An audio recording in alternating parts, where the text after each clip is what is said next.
All right. I'd like to call the meeting of the City Council and the Redevelopment Agency to order. Let the record show that all council members are present. Please join me for the Pledge of Allegiance.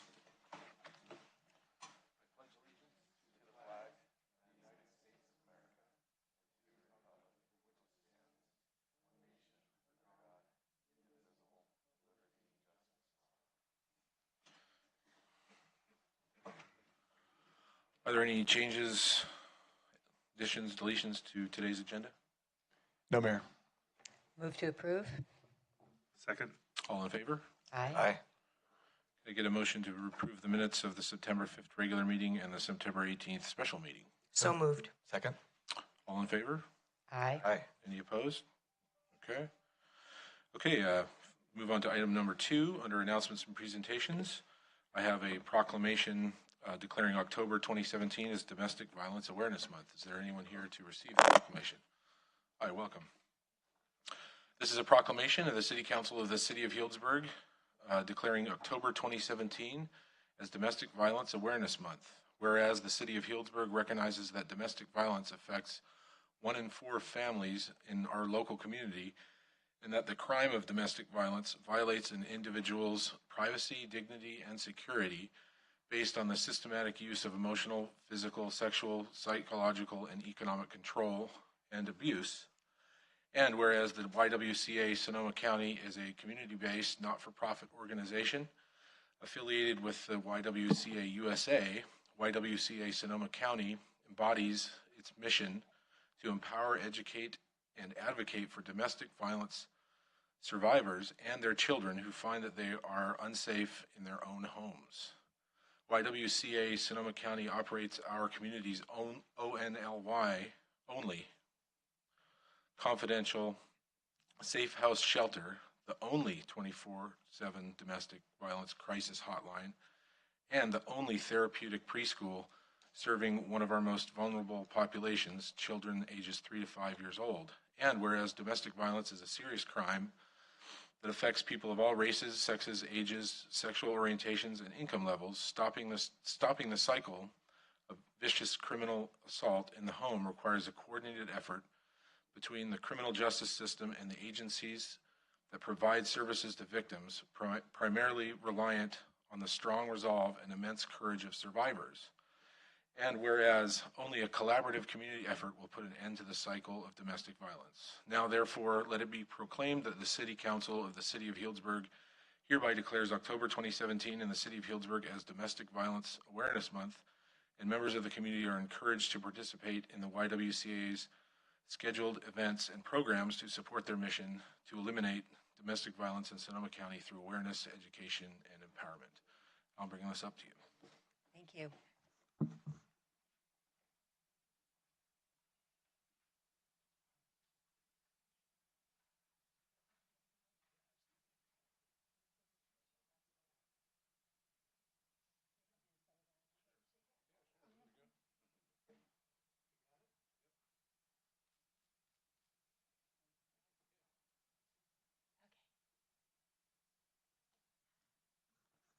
Good evening, Honorable Mayor and esteemed City Council members.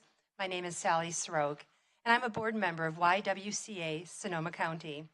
On behalf of the Board of Directors, staff, volunteers, and especially the clients of YWCA Sonoma County, we thank you for honoring Domestic Violence Awareness Month with this proclamation.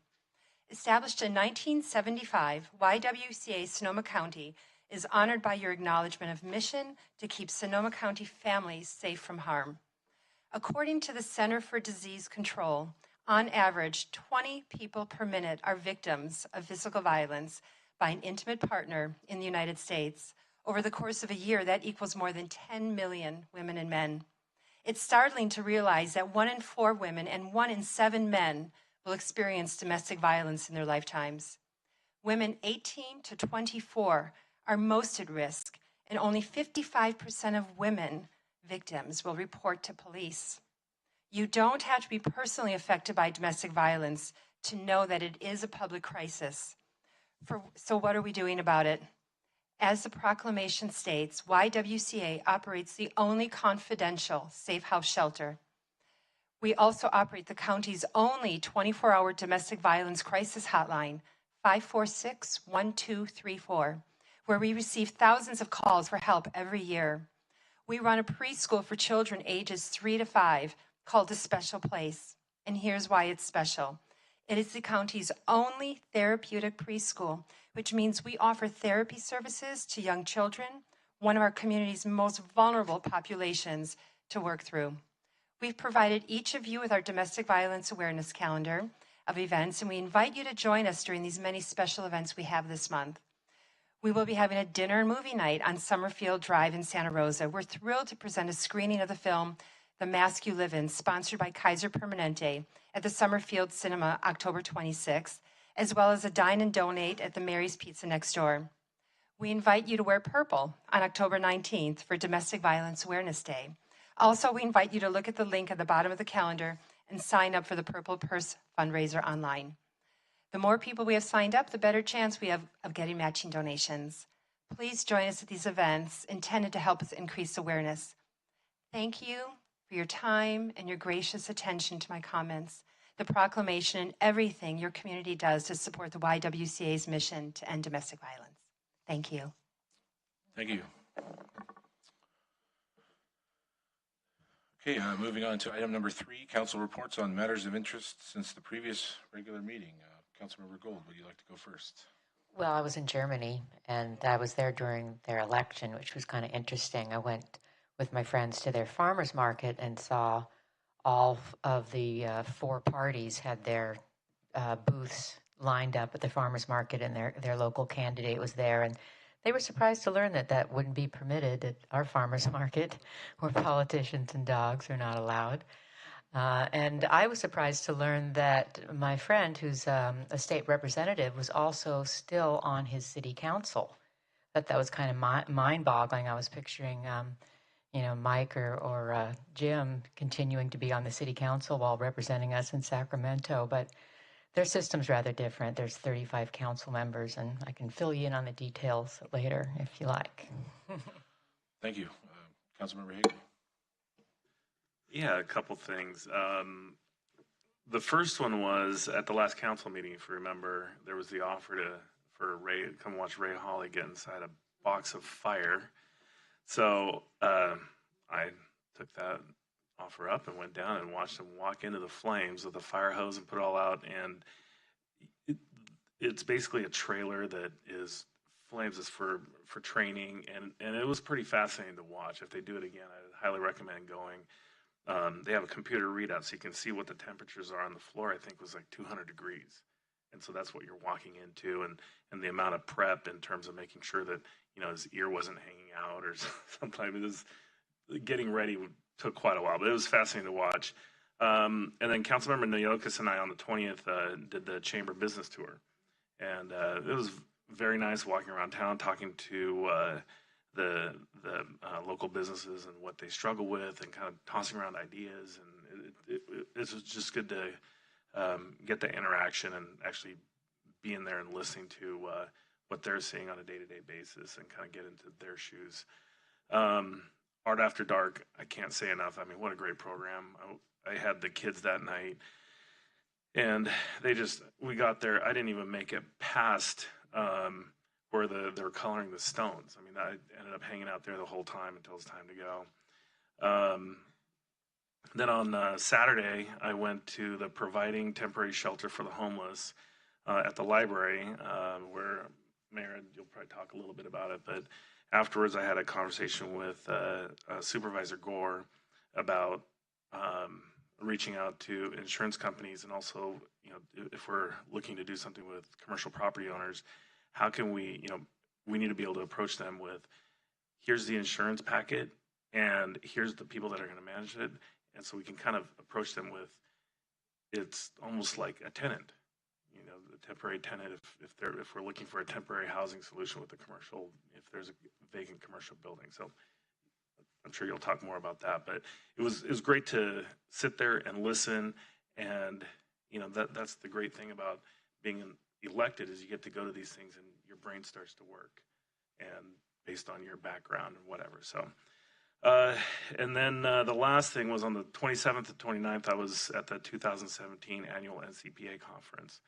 And that was a great conference. We had Felicia Marcus, who's the chair of the State Water Resources Control Board, and then also Neil Chatterjee, who's the chair of the Federal Energy Regulatory Commission. And they were discussing, updates on the state water policies and what their goals are. And it was interesting to hear from her how they shift from, focusing on the California, the drought, it's so bad, we have no water, to suddenly, what do? We have too much water, and how they have to adjust from their end. And then also from the federal side from the Federal Energy Commission, listen to what his priorities were for the agency, talking about implications of distributed energy resources, transmission development, cost allocation, hydropower, relicensing reform, those kind of things. So pretty busy time away, and glad to be here tonight. Thank you. Thank you. Councilmember Yocas. Thank you, Mr. Mayor. So let's see. Yes, I again attended the council tour with Councilmember Haley. I think the other takeaway from that is for me is the importance of dialogue. Right, we can't solve problems until we can actually have some real honest conversations about them, and with this dialogue, with this interaction, we come up with ideas and solutions. So I thought that was really exciting, and I appreciate the fact that the chamber reached out to us, and I'm looking forward to more of that in the future. I attended the mayor's and council members' legislative committee. Two interesting things from there. First of all, we're mulling a legislative scorecard where we actually can figure out a way to rate our representatives in the state on how well they are representing our city's interests. So I'll be bringing more information about that. And then number two, an interesting point that was brought up by the mayor of Sonoma. I'll leave this kernel of information for you. So they have one dispensary and 33 tasting rooms. That one dispensary brings in more tax revenue than all 33 tasting rooms combined. So I'm gonna keep that in there. Yep. Let's see, some various discussions with the community about tourism and livability, and also a potential makerspace at the CDC. And then attended the coffee with the city on the 27th. That was fun. Really nice conversations, and kudos to the staff and city manager for a job well done. I think it was nice. It was a really good, honest dialogue again. And then finally, I missed last weekend. So many things happened last weekend, but I dropped Sam, my son, off at school in Olympia, where in one day, I think I might have driven through about 12 different roundabouts. Maybe some might, a couple, 2 or 3 times. I left, and amazingly enough, the city was still operating, and nothing's falling apart. I just want to bring that good news. Vice Mayor Mansell. Thanks. So since our last meeting, I have done a few things in the community I want to mention because I think there's some really great livability issues going on in our town right now. I really want to commend Gina Reiner for the Art After Dark program. It's really cool. I want to see more of it next year, and I'm hoping that I'll get council support. I think our staff did a great job. Art is always the way to neutralize and create connection, and I really appreciated that Plaza Street being utilized in the evening like that. And as you said, the children were there, and the music was good, and I danced and listened to poems, and anyway, it was really good. So I think we need to really keep that going, and I think the arts community is looking forward to more opportunities to just have free evenings where we get to be together as a community. I did attend the Foss Creek cleanup just at the end to be part of the award ceremony. Mayor McCaffrey, you've done such good work over the years, but there was a really nice feeling with the young people. Saw Director Crowley there with his team and Director Themig. Really a great community effort. I'm committed to next year to doing more with high school age students because I really feel like the teenagers need to be there. I think it's a really good thing. So I'm very happy to have been able to experience that. Mayor, thanks for, you were at another event, but I was able to award the prize to the people that found the most unique object, which was a pond within the pond, or a pond within water, which I found paradoxical. And then also, I just really like seeing the kids out doing things in our waterways. Wednesday, I met with Rachel Hundley of mayor of Sonoma, of the city of Sonoma, that you alluded to on the cannabis issue. And we spoke, had a couple hour meeting. It was a lunch about livability. That's the word I'm going to be employing a lot. The HTID system that they have in that city, and certainly the Chamber of Commerce and the relationship to business, because as you probably can see, it's coming up. We're going to be making some votes on how we want to allocate public money. And I think it's really important to talk to other people that are utilizing public money to create business opportunities and to create that money system that we all enjoy for our parks, but also to keep our system going here, economic viability. I met with the city manager regarding developments and upcoming work session for October 25th that I hear is going to be advertised. And that will be up at the Villa. And I know you're going to talk about that probably in your report tonight, or are you going to mention it at least, the date, or should we wait until that gets more publicized? But I just am very excited about it, that we're going to have a workshop. Sorry, that was a rhetorical question, city manager. I just want to make sure people get it. This weekend, I spent time raking leaves around my house on Port-on Lane. And people keep telling me, just sell out. If you don't like what's happening here, just move. Look how much you've made. I bought my house for $785,000 13 years ago. Tried to sell it for $600,000 a few years later when I was going through a divorce. I have no idea. I mean, they tell me what it's worth because I pay taxes on it. Livability is not about selling out because you can make more money on your house. It's about living. It's about being. So I just remember that when I was raking leaves, thinking about this tree that just keeps pouring down leaves. I have 2 of them on either side of my house. And that's why I'm here. That's why I'm up here, because I want to see our community come together and look at livability and not create adversarial relationships with business, but to actually create ways for us to find a common ground and literally live on this common ground together. And I'm really excited to move into the fall and be in this October month of pumpkins and abundance, and also sharing that abundance with others. So thanks, Mayor, for letting me share my last couple weeks. All right, yeah, I had a busy couple of weeks myself. It all started off with the Park Summit. Regional Parks had a summit. A lot of folks got together down in Santa Rosa to talk about their upcoming ballot measure and some of their funding issues that they have. So they're going to probably be putting some sort of a measure on the June ballot, I believe. And I think Denny Rosati's met with most of us, so he's involved in it as well. I then went to the Art After Dark, and that was great. I saw the Vice Mayor there and Councilmember Hagley. That's another great program. I think we should continue that. I went to the Foss Creek cleanup and opened it up, and I want to thank Jared DeRico and Dave Johns for heading that thing up and getting it going, giving the safety talk, and they did a great job, I hear. Then I went to a meeting about wintertime shelter for the homeless, which I'll talk about a little bit later. Then right after that, I went to the safety fair, which the Kiwanis Club had put on over at Foss Creek Community Center, and that was great. They had demonstrations. Public electric department was there, police department, fire department, CHP, lots of folks talking about safety, and they had food for everybody and activities for the kids. Then a couple days later, I went to it's civic engagement project time for the 11th graders. So I went to the 11th grade class and critiqued some of the programs or the projects that the 11th graders have. So I imagine we're going to be seeing a few requests for new stop signs. In fact, I know we will.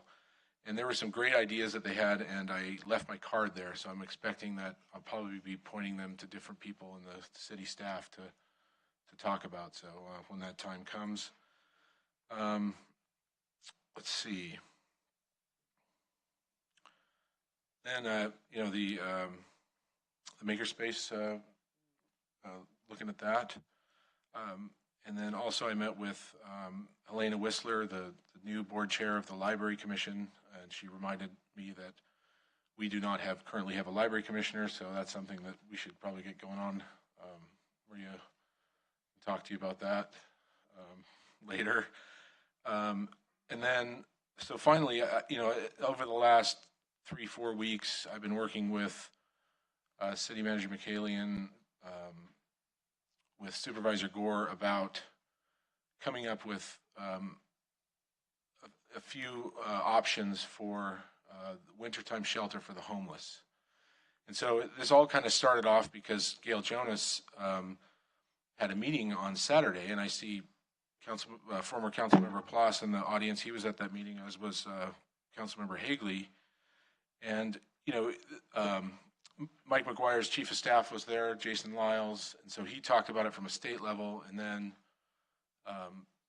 James Gore talked about it from the county level, and then I spoke about it with the city level, and our city manager was there as well. So there's definitely a need out there, and I think that the group that we're working with, Reach for Home, is doing a great job, but they could use some more support. And so what we're looking at is kind of a short-term solution, which I think maybe at the next meeting we'll have some stuff to update on that. And then a midterm solution, which is maybe something we can discuss in December when this item comes before us. And then a longer term solution, which is something that's, you know, a little bit more capital intensive and something that, you know, we could partner with the county long term. I mean, all these things could be partnering with the county and other communities. So I will definitely have some things, our city manager will at our next meeting, updating on that. I don't want to, you know, it's all kind of in the works right now. There's a lot of details to be worked out, but I have a very positive view on how it's going, and I think it's going to be, a good thing when we hear about it. So that's all I have. So now I'll move on to item 4, city manager report. We have a transportation update. City manager McCallion. So this was an item that was asked to come before the council some time ago, really focusing on senior transportation at the senior center. So I will let Director Thiemig introduce the item and talk through what they've done to date. Thank you, Mayor, members of the council. I'm actually going to turn it over to our Active Adult and Senior Services Supervisor, Anna Grant, and Brian Albee from Sonoma County Transit. Welcome. Good evening, Mayor and members of the council. We wanted to start with a little bit of background on the project. In 2014, the Senior Citizens Advisory Commission surveyed Healdsburg older adults and came up with the top 3 issues needing to be addressed. The first of which was transportation, then housing, home maintenance, and health services. For many years, the city operated a deviated fixed route system with paratransit throughout the county, and in 2010, we initiated the transfer of that operation over to the county, which by 2014 had been fully transferred. That is our local Healdsburg route number 67.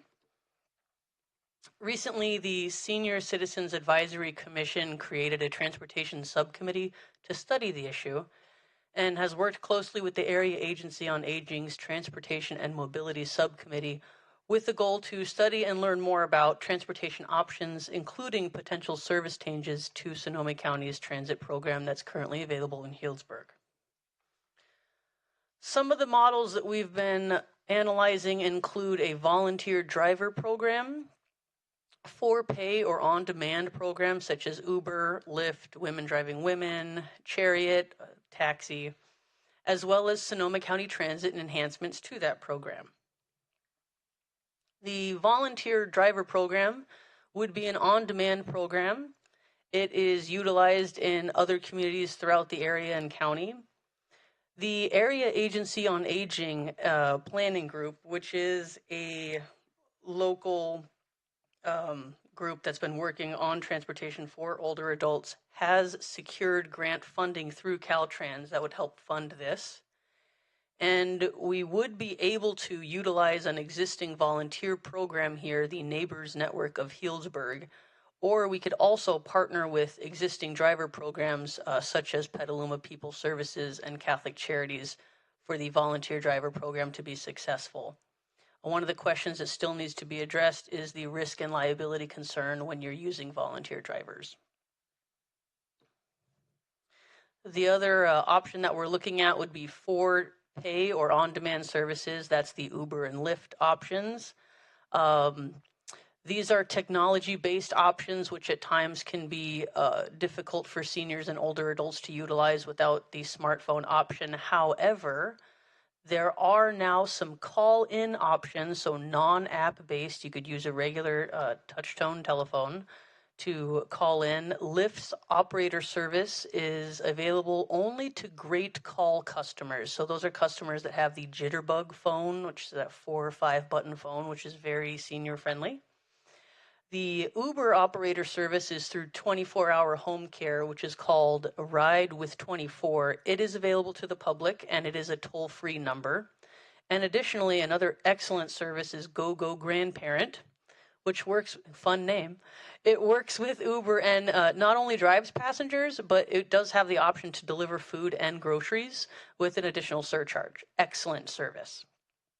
One of the concerns that we do have here is that it doesn't really offer the personable transfer assistance into and out of a vehicle, which can be difficult at times. And Uber and Lyft service is not always readily available in Healdsburg. We're not such a big city, so most of the cars that would be driving for these programs may be in larger cities where they'd be able to make more of a profit. And they can use that surge pricing, which makes them more expensive at times. And lastly, Chariot is an option here for the on-demand for-pay options. We have discussed it and looked at it, and it would be very costly for the fixed route option. And then the last option that's under analysis would be Sonoma County Transit. And with that, I will turn it over to Brian Aldby, the Transit Systems Manager for Sonoma County Transit. Welcome. Oh, Brian, you got to turn your mic on there. There we go. There we go. Good evening, Mr. Mayor, members of the council. Brian Albee with Sonoma County Transit. Let's go to the next slide first. What I'd like to go through real quickly is the routes that currently serve Healdsburg. And the main route, which goes back to the early 1980s, is the intercity Route 60, which travels from here north to Cloverdale and south to Windsor and Santa Rosa. It operates 7 days a week. It has a relatively long service day from about 6 in the morning till 9:30, 10 o'clock at night. You have a lot of service to the JC. A lot of junior college riders, students ride Route 60. In fact, its demographic is pretty widespread, and we'll see in the next chart. As Anna alluded to, local Route 67, which we've rebranded as the Healdsburg Shuttle. This used to be the route operated by the city. There is a north and a south loop. It operates Monday through Saturday and has a day that starts about 9 o'clock and goes till 3:30 in the afternoon. The newest route is Route 56, which we introduced in July in anticipation of SMART that started late August. This is a commute period route, commute direction. There are 2 southbound trips that depart the Cloverdale Depot early in the morning, come down to serve the Healdsburg Depot, the Windsor Depot, and then meet up the train at the airport station. There are 2 southbound trips in the morning and 2 northbound trips in the evening, and this operates Monday through Friday. Go back to the previous slide here. This is who's riding Sonoma County Transit. So we compared the intercity route, the Route 60, with the local route, Route 67. The first column there are system averages, and so you can see how your routes that operate here in Healdsburg compare. On the Route 60, it's a little above the system average for adults, and Route 67 is almost at the system average. Seniors 65 plus, a little less on Route 60, but more than double on the Healdsburg local route. Youth, Route 60 is a little bit above the average and way below on the local route here. Disabled is close, a little bit less though on Route 60 and also less on the 67. Transfers, these are transfers between routes. On the 60 is between the 60 and the local route up here, as well as 67. This is primary transfers to the Route 60 going north or south. Free are children that should be 5 and under instead of under 5, and you can see how that compares as well. The other component of our service, which changed with Sonoma County Transit operating the local route, is the paratransit service that we operate. Before we operated the local route, Healdsburg only received intercity paratransit service. With us running the local route, we brought local paratransit. This is a requirement of the Americans with Disabilities Act. Wherever we have a fixed route, we have to provide ADA paratransit service that operates 3/4 of a mile from the center line of the route. And so that service operates the same hours and days as Sonoma County Transit. This is a service you apply for. Once you apply, then you are in a regional database, and you can use any paratransit services in the 9 Bay Area counties. And when you travel, other areas honor the local eligibility here. Trips can be reserved from 1 to 7 days in advance. And once you are eligible to use paratransit, you can call up to 5 o'clock the previous day and ask for a trip up here at 6 in the morning to go anywhere in the county where another Sonoma County Transit serves. In the last year, we've added 2 enhancements to our service. The fixed route side is the Clipper Regional Transit Pass. This is really late coming to Sonoma County. It's been in the Bay Area region for almost 10 years, but in January of last year, Sonoma County Transit, Santa Rosa City Bus, and Petaluma Transit received Clipper. Golden Gate was one of the first ones. They've had it for quite a long time. The regional Clipper card is a transit pass that can be used on any transit system in the Bay Area. It can function as a stored value card. It can be your monthly pass. You can buy it in several different configurations. For the intercity services like the Route 60, you tap on when you board and you tap off when you depart the bus. It charges you for the distance traveled. We had to do this to catch up with the rest of the Bay Area, but also the Clipper card is the primary fare media for SMART. And so if you ride SMART and you transfer to Sonoma County Transit, you receive a transfer credit. If you come off Sonoma County Transit and go on to the train, then you receive a transfer credit on your train fare. And also last year we introduced NextBus, and this is a real-time passenger information system that through your smartphone, through LED signs we have in some shelters, through your desktop computer, lots of different venues. This is an example from a smartphone. You open up the NextBus app, which is available on the Android store or the Apple application store. You open up NextBus and it knows where you're at. So you open up NextBus here, it'll show you from where you are, the closest Sonoma County Transit buses to you. And you can see the Route 60 is shown here when I took the shot the other day. And I think it was the second trip, the 60 Cloverdale Healdsburg. You tap on that, you can see it's 3 minutes out. The next page is what you get when you tap on that, and it shows you the map and all the bus stops that the Route 60 serves.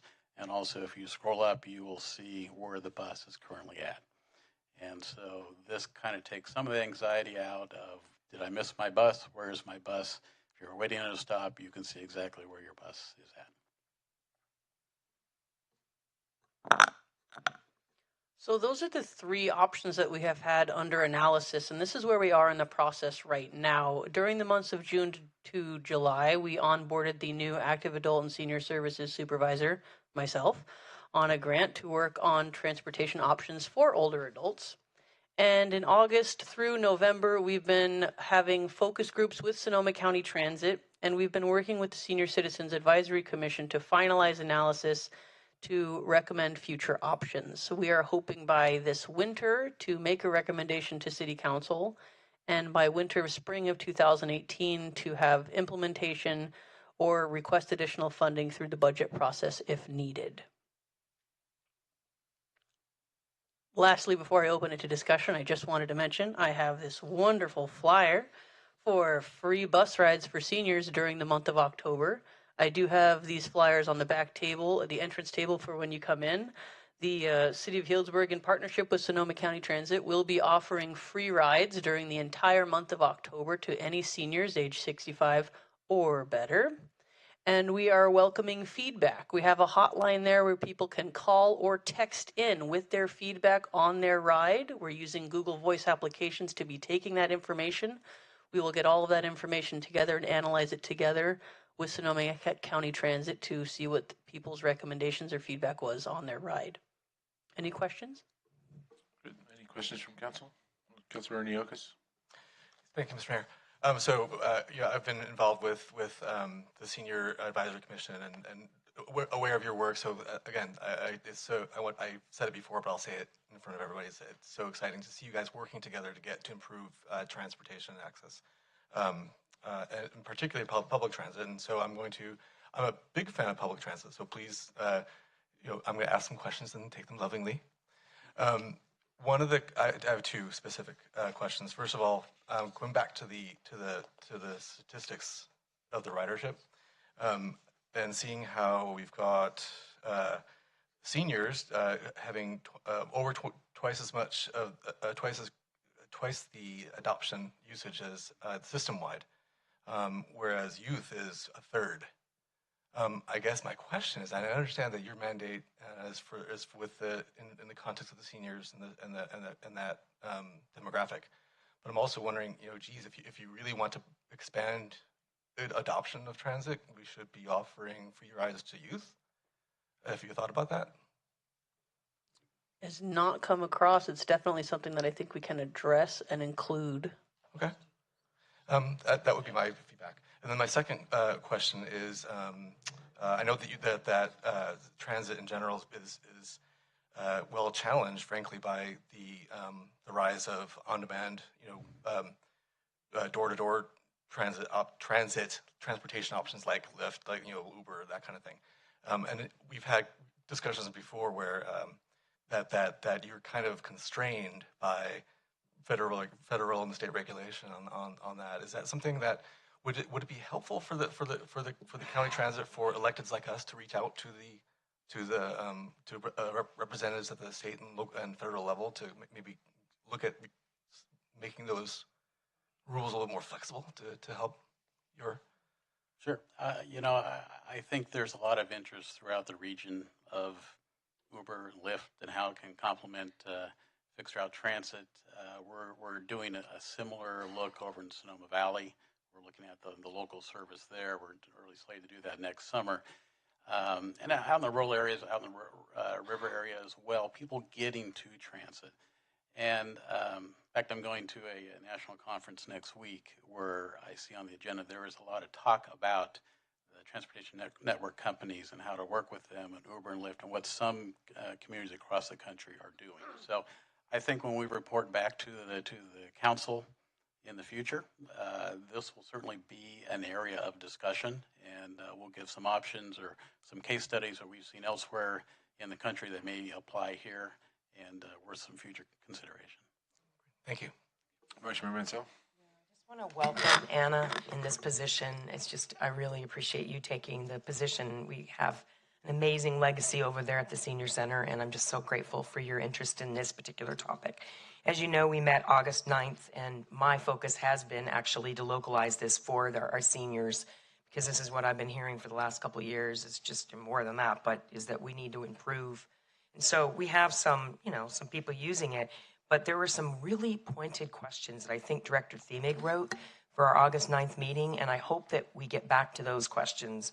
And I don't know if you remember, but they were generated questions that I really feel will help Healdsburg. I mean, I sit on the Sonoma County Transportation Authority directorship, if you will, the county, and I empathize we need to connect with that county, but our issue is that we changed from a local service to we hooked up, bought this, and now we're involved in Sonoma County Transit. So my hope, and I know you'll get us there, Anna, no pressure, but I know you can do it, is to get those focus groups and get it real, because once people get on the bus, literally and figuratively, I think there's going to be good change in behavior. And the farmers market was the big one that I kept hearing we wanted. And also the senior center loop, the fact that we don't have a way for seniors to stop. They literally drive past the senior center, but then they come back to it eventually. If there's some way to create a way for them to get to that senior center quicker. And those are just the things I'm really excited about. So I think 1 or 2 good experiences on a bus or public transit are going to really get people clearer what they can do. And I really appreciate your willingness to do the focus groups and to link us up, because I really feel like it is a Healdsburg focus right now. We've got to get this shuttle system so that people are using it and that especially our seniors are feeling familiar with it. And though I do think it's great to have apps I'm 56. I don't know any of that still. Okay, I have an Android. I'm not going to go on and check to see when the bus. I know that's horrible to admit in public, but I really don't want to get on an app. I want to just know that there's a bus, and so that's what I would hope that we get to. Is I totally appreciate the technological advances and the tools, but I really want to make sure our seniors can get around. So thank you so much for your work on this. Councilmember Gold? Yeah, I just would like a little more information about the paratransit option. When I was canvassing, I talked to several seniors who bemoaned that we no longer had the off-route bus that would pick them up because their physical disabilities were such that they couldn't walk to the bus stop to get the bus. So it would seem that the paratransit bus fills that need. Are they unaware of it? Is there some complication or expense involved in using it? Maybe a little of all that. And this is kind of, we've had 2 focus group meetings. We've had I think 40 folks attend, and we've had about 9 or 10 that have used transit. We didn't have any paratransit riders attend the meeting, but there seems to be, and certainly on the fixed route side, and I suspect on the paratransit side too, they're just unaware of the services that are here. And as we go through this process, what we may end up is once a month being up at the senior center, acquainting seniors with these are the transportation services you have, running excursion trips. This is how, we go out and ride with folks. And we do the same thing with paratransit so that folks understand how to get around town on the local paratransit. It is door-to-door service. It does operate the same hours and days as Sonoma County Transit. And actually, it is our growth service right now. Over the last 4 years, paratransit has grown 43%, and we've seen a decrease in fixed route ridership. And it's the same cost as a normal bus fare, or how is No, that it costs more because it is door to door. It's a personalized service. It is double the adult fare. So the local adult fare for fixed route is $1.50. So paratransit would be $3. Okay. Thank you. Great. Thank you very much. I want to thank you for coming out and giving us this report. And I'm looking forward to the winter of 2017 or 2018 when it comes before us and we come up with something that's in addition to what we have right now, because I think that our seniors have been clamoring for a long time. And I'm glad that we're going through this process to get it done. So thank you very much. Thank you. Thank you, Mayor and members of the council. Thank you. Okay, at this point, we'll move on to item 5, public comments on non-agenda items. This time is set aside to receive comments from the public regarding matters of general interest, not on the agenda, but related to city council business. Pursuant to the Brown Act, however, during this, city council cannot consider any issues or take any action on requests during this period. Speakers are encouraged to limit their comments to 3 minutes maximum so that everybody has a chance to speak. And members of the public wishing to speak on a consent item agenda should notify us at this point and let us know if we want to talk about it. So with that, is there anybody here to speak on a non-agenda item? Welcome. How you guys doing tonight? You turn on your microphone, the green light will come on. Okay. Is it? There you go. Cool. All right, guys. My name is Grant Lane. I was a 10-year resident of Healdsburg about 10 years ago. My father still lives in Healdsburg. I recently went to D.C. As part of Fluoride Action Network to discuss with an international panel of scientists and people from all over the world the negative health effects of fluoridation. And I'm still blown away that we still fluoridate, but continue forward. While I was there, a new study came out that showed that fluoride exposure in utero was linked to lower IQ. And it was actually the first U.S. government-funded study, and which is a big deal. And there was, institutions such as Harvard and very reputable universities. The study was conducted over 12 years, and it showed that women who drank fluoridated water, the children of those women had their IQ lowered, and they did, control studies and the whole 9 yards. This is in addition to 196 studies that already exist. That fluoride lowers IQ, in addition to 300 more studies that it is also linked to depression, insomnia, diabetes, cancer, heart disease, arthritis, hyperthyroidism, skeletal fluorosis, Alzheimer's disease, kidney disease, hypertension, and gastrointestinal effects. I don't know if you guys are aware of these studies or not. I know we've presented them before. I'm not sure what the process on that is and how that's going, but I would strongly recommend that you guys check out these new studies, because I seriously don't understand how, if you read these studies, fluoridation is not halted right now. I seriously don't. I don't get it, and it makes me, upset, because I lived here for 10 years, and I'm drinking. It's a neurotoxin. Fluoride is a neurotoxin, and I was subject to it for 10 years while living in Healdsburg. And I seriously, when I come to Healdsburg these days, I don't drink the water. I'm a nutritionist. I'm a health expert. I refuse to drink the water, flat out. It's bad for business. It's bad for the economy.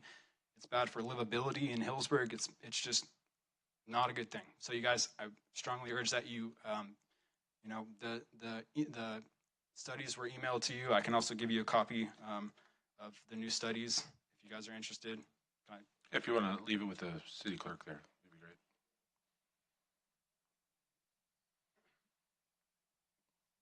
Thank you, Grant. Yeah, no problem. And, at the very least, everyone's telling me that there should be at least a warning. I'm more of the opinion that it needs to be completely halted until it's, until somebody figures out if it's safe or not. While it's being discussed if it's safe or not, it should be halted. You can't leave it in the water while it's being discussed whether it's safe or not. Flat out. So I thank you guys for your time. Thank you. And thank you. Anybody else with a comment on a non-agenda item? Please welcome. Yeah, I think I recognize you guys. So hello, my name's Johan Pelaez, and this is Pedro Gomez, and we're part of the Healdsburg High School. We're seniors, and for our citizen action project, we chose to put up 2 stop signs here in Healdsburg where Fitch and Powell intersect, because once you're going up from Fitch, you can't see left into Powell, so that's a big concern. Another concern is that we took some videos and we could easily tell the cars that were actually going 25 miles per hour and the cars that were speeding past. And when school's out and when school's barely starting, you have some 9th and 10th graders who don't drive, and they walk to school and they have to go through that crosswalk. And sometimes the cars just don't slow down for them, or they don't see them and they just speed right by. And for the protection of the residents and also the students, to slow down the traffic and make sure safety also for the drivers wanting to go left from Fitch onto Powell Street. And we also went ahead and we got a petition signed from residents in the vicinity, and also went down to the Healdsburg police station and got some accident reports in the past 5 years. And there was recently 2 in just September this year. Good work, guys. Thank you. You could leave your documents with the city clerk, and remember, I put my card up on the board there in the classroom. Send me an email. Thank you.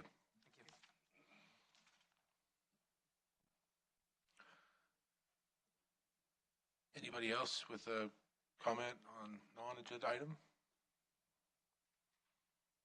Okay, I'll close the public comment and we will move on to the consent calendar, item number 6. Mr. Mayor, I'd like to pull item number G for discussion. Okay. Anybody else would like to pull item G? Yeah, okay. Okay, so can I get a motion to approve the consent calendar without item G? So moved. Second. I have a motion and a second. May I have a roll call vote, please? Councilmember Gold? Yes. Councilmember Higley? Yes. Councilmember Nyokas? Yes. Vice Mayor Mansell? Yes. Mayor McCaffrey? Yes. Okay, now we'll move on to item 6G, purchase of a KME Type 6 Wildland Mini Attack Pumper. Chief Boaz, take it away. Thank you, sir. I'd be happy to answer any questions any of the council members may have regarding this item. Councilmember Hagley? I just wanted clarification on the need. The report was pretty detailed, but I wanted kind of your feedback on why this particular vehicle, and why now. It's 2017. The 2001 pumper truck is scheduled to be retired in 2021. And so I just wanted a little understanding of why the lead time and that sort of thing. Sure, I'd be glad to answer that question. Thank you, Councilmember Hagley. With respect to the need, as fire chief, I see it as one of my primary responsibilities to constantly assess what the threat is to our community and to make sure that we have the equipment to respond appropriately. And you may have seen the last few fire seasons have been pretty extreme with respect to wildland fire behavior. What I'm proposing to do is make a change in our current fleet that would, as you mentioned, remove one of the older apparatus from our background and replace it with a newer, smaller and more versatile wildland type fire apparatus. Now, the benefits to the community that I see from this are, well, there's a lot, and some of them are outlined in the staff report, but first of all, it gives us a lot better access to tight areas, narrower driveways, specifically the Healdsburg Ridge, the Fitch Mountain Park and Open Space Preserve, railroad tracks, the beach, even walking paths in town. Most of our apparatus are not capable of leaving the roadway, and this one will just give us a lot better access into those tighter areas in the wildland urban interface. Secondly, it's just a more versatile engine for our second out engine for our reserve firefighters, as you know, kind of the backbone of our response, and they take out our second out apparatus. This, because it's F550 chassis, it's a Ford, you only need a Class C driver's license to drive it. So in my opinion, it's safer and more efficient for a second apparatus to bring personnel to a scene. Like I said, or a simultaneous call. Say if the first out engine is on an incident and we get a second call that's maybe medical in nature, 2 firefighters can get on this and drive it, I think, more safely and efficiently to a call to respond. Third, and this is an important one, it provides a second wildland, specifically wildland engine for the city of Healdsburg. Right now we have one, which you may remember we purchased in, I believe it was 2015, a Type 3 4-wheel drive. This, although it's smaller, it's outfitted specifically for wildland fire, and this just provides us a benefit during fire season. If for some reason or another one engine is down for service or committed to an incident, this gives us a second wildland engine we can respond. And lastly, it's less expensive to purchase. It's less expensive to operate. I think it's safer to operate, and it's less expensive to replace. As far as the timing, this is the proposal I have for you now because I think it's a good move for us to make right now. Yes, we're looking at replacing 6390, which is a larger Type 1 engine in 2021, an approximate cost of probably $600,000. This proposal would, I'm proposing we don't replace that in 2021. Instead, this will become part of our fleet. And in the staff report, it mentions 1 to 2 years for delivery. I just want to clarify, that's probably closer to 8 months to get it delivered, not 1 to 2 years. So I hope that answered your question. If you have any other questions, I'll do my best to answer them. I also have Tina Kirchner here, from our Administrative Services Manager, if you have any questions about the contract. Any other questions? I guess I do have one quick question. So does that, I guess, does this affect our insurance rating to protect those houses that are in that wildland interface better?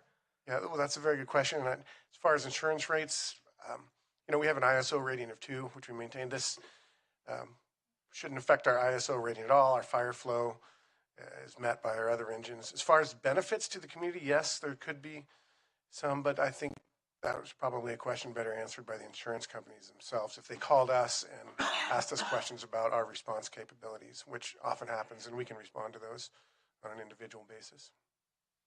Vice Mayor Mansell?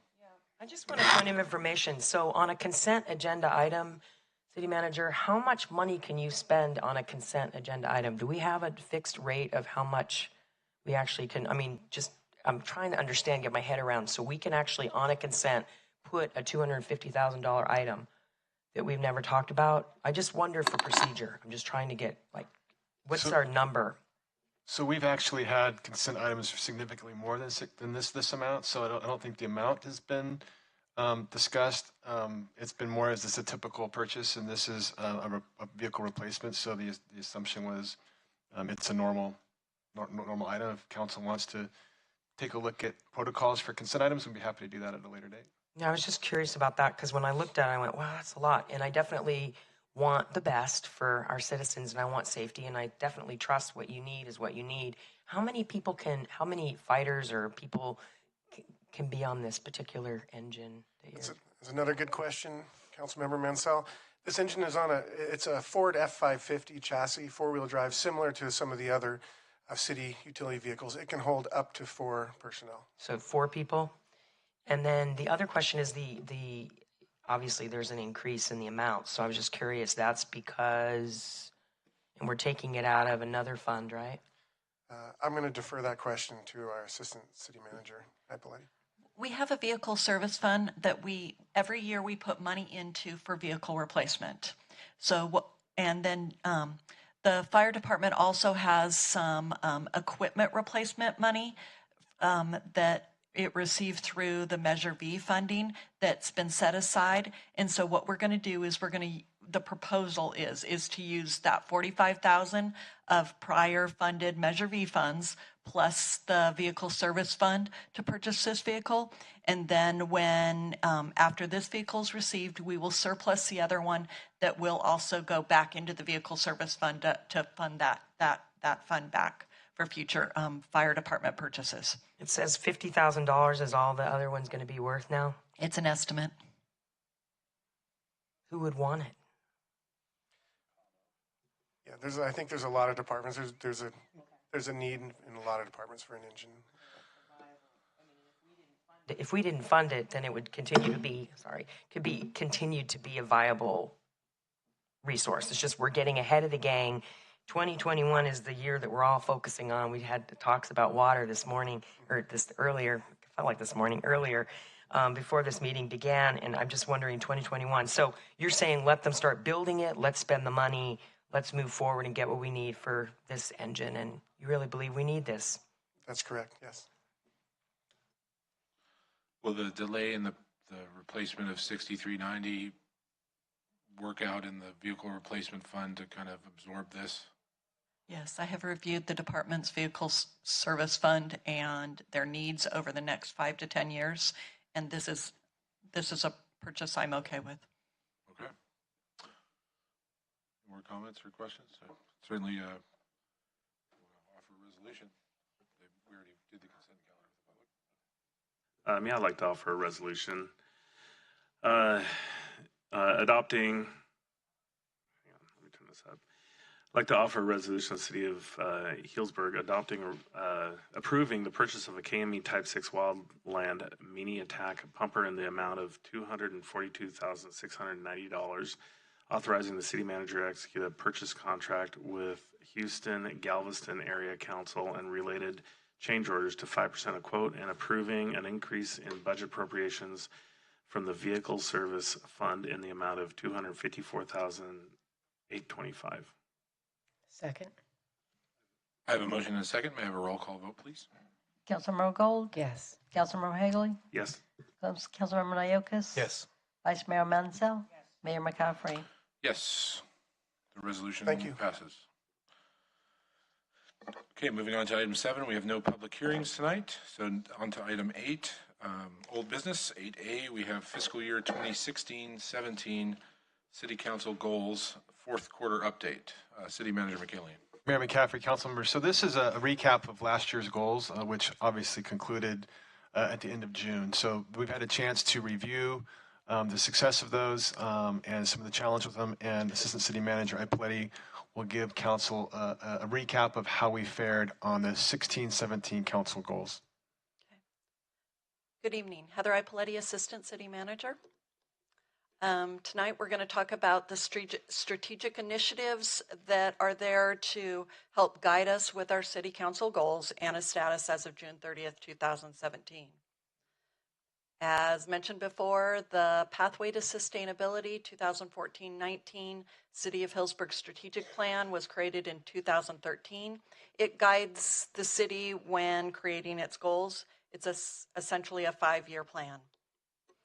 Those strategic initiatives revolve around quality of life, economic diversity and innovation, effective and efficient government, fiscal responsibility, and infrastructure and facilities. The City Council goals for 16-17 were adopted by Council on April 4th, 2016. They were titled Communication Transparency, City Facilities Infrastructure, Community Housing, Community Parking, Fiscal Responsibility, Infrastructure Capital Improvements, and Public Safety. Overview of the city facilities and infrastructure and where we stood. City Hall is currently under construction, on time and on budget. The city is in its final stages of completing the facility upgrades based on the facility assessment study. The report on dark fiber has been completed, and staff has met with council members to review that information. And then City Council provided direction to staff regarding the design of the building located at 3 North Street, other names for it, the Cherry Building or Purity Building. And then all Measure V city facility projects have been completed. Community housing, a lot was accomplished here. The growth management ordinance was on the November 2016 ballot. The Grove Street and Dry Creek affordable housing projects are currently under construction and will provide 61 units of affordable housing. We've increased the scope of work with Reach for Home to include work with COTS and other service providers to address the homeless needs in the community. And then the rental rehabilitation program was adopted by council and is currently in place. Oh, and then last but not least, the successful TOT ballot measure was passed, increasing TOT by 2% to be dedicated to affordable housing related projects and programs. Community parking, the big one here is recently the city awarded 2 bids, and that construction's actually beginning any day now to increase parking spaces at City Hall by 70 spaces and West Plaza by 32 spaces. And then another important one, the police department has staffed up for 7 days a week parking enforcement. Fiscal responsibility. The city has fully implemented the ERP financial system. The auditors are actually on site this week, and we needed it done for sure by this week, so we are good to go. And then staff has been working with community outreach with our coordinator to publicize the OpenGov system, which will allow residents to look at the city's financials in a way a layperson could follow. Infrastructure and capital improvements. The sidewalk project at Rivers Bend has been completed. The Healdsburg Avenue Improvement Project is currently underway, though there are some challenges with that project. The Measure V Street project has been completed. The goal was to lessen the impact over the summer, and this project was completed by the first part of June. The city is moving forward with the Healdsburg Avenue Improvement Project that will focus on the area between Powell Avenue through the northern part of the city. Public safety. The city appointed Jason Boaz as our fire chief, and the city continues to fund public safety requests with the intent of improving community safety. And we've expanded our commitment to Reach for Home to improve interaction between the city and our area homeless population. The city has made significant strides in gaining a larger audience for our housing workshops by utilizing citywide informational mailers, providing 13 informational presentations to service and community organizations and a number of workshops to our community. And then staff completed and distributed a community resource guide outlining housing, medical, and food services available to the community to qualified low-income and families in need.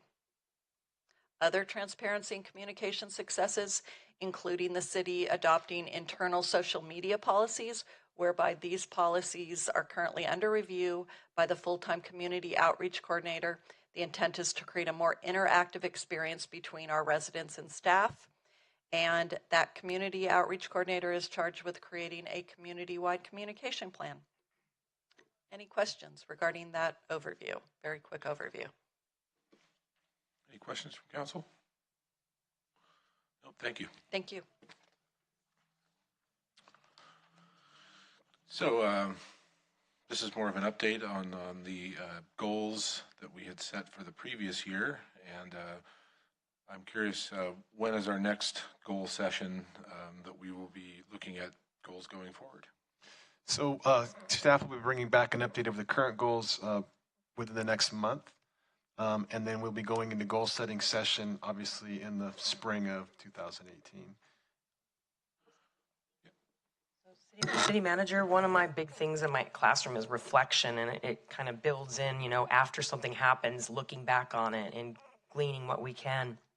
And I was just wondering, when we move on, because I know this is 2016, 2017, now we're moving on to our next ones, and there was a session in March that we went through, and we're going to build on that. And there are a few items that you read over because you have so many items to read over, but like one of the things is energy conservation, that we didn't read that bullet, and then the roundabout's not in there, which maybe it wasn't part of the goals, but it certainly has been on our mind. So I just wondered, on a reflective question, if we could maybe get some kind of something from you, city manager, at our next meeting where you kind of give us something to think about as far as your reflections in terms of, I don't know if this is too weird, but like just inviting you, city manager, since you are the city manager, to look at some of these different goals and then see the connection as we move with this new council, this composition, and kind of what you see or congruencies or things that you see connect. And then also maybe how you see the work changing, if you do, or different goals for the new group. Sure. In the staff report, there's actually, in the attachment of the staff report, there's a lot more information, detailed information about some of the questions you're asking. And so again, I think we were able to accomplish some of those came in late just because of a few timing issues. We did talk about the Healdsburg Avenue Improvement Project, and that was one of the items that Assistant City Manager Arpaletti mentioned that we are having some challenges with, as the community is fully aware. But I would be happy to provide some of that information when we bring an update to the current goals and how those two connect. And we'll be doing that probably, I believe, this month or the first meeting of November. Is there anyone from the public who has any questions or comments on this item? Okay, seeing none, I'll bring it back for closing comments, or we can just... Thank you very much.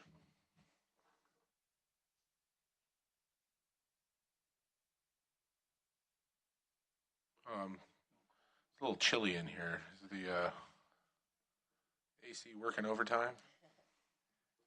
We'll see if we can address are those working up there?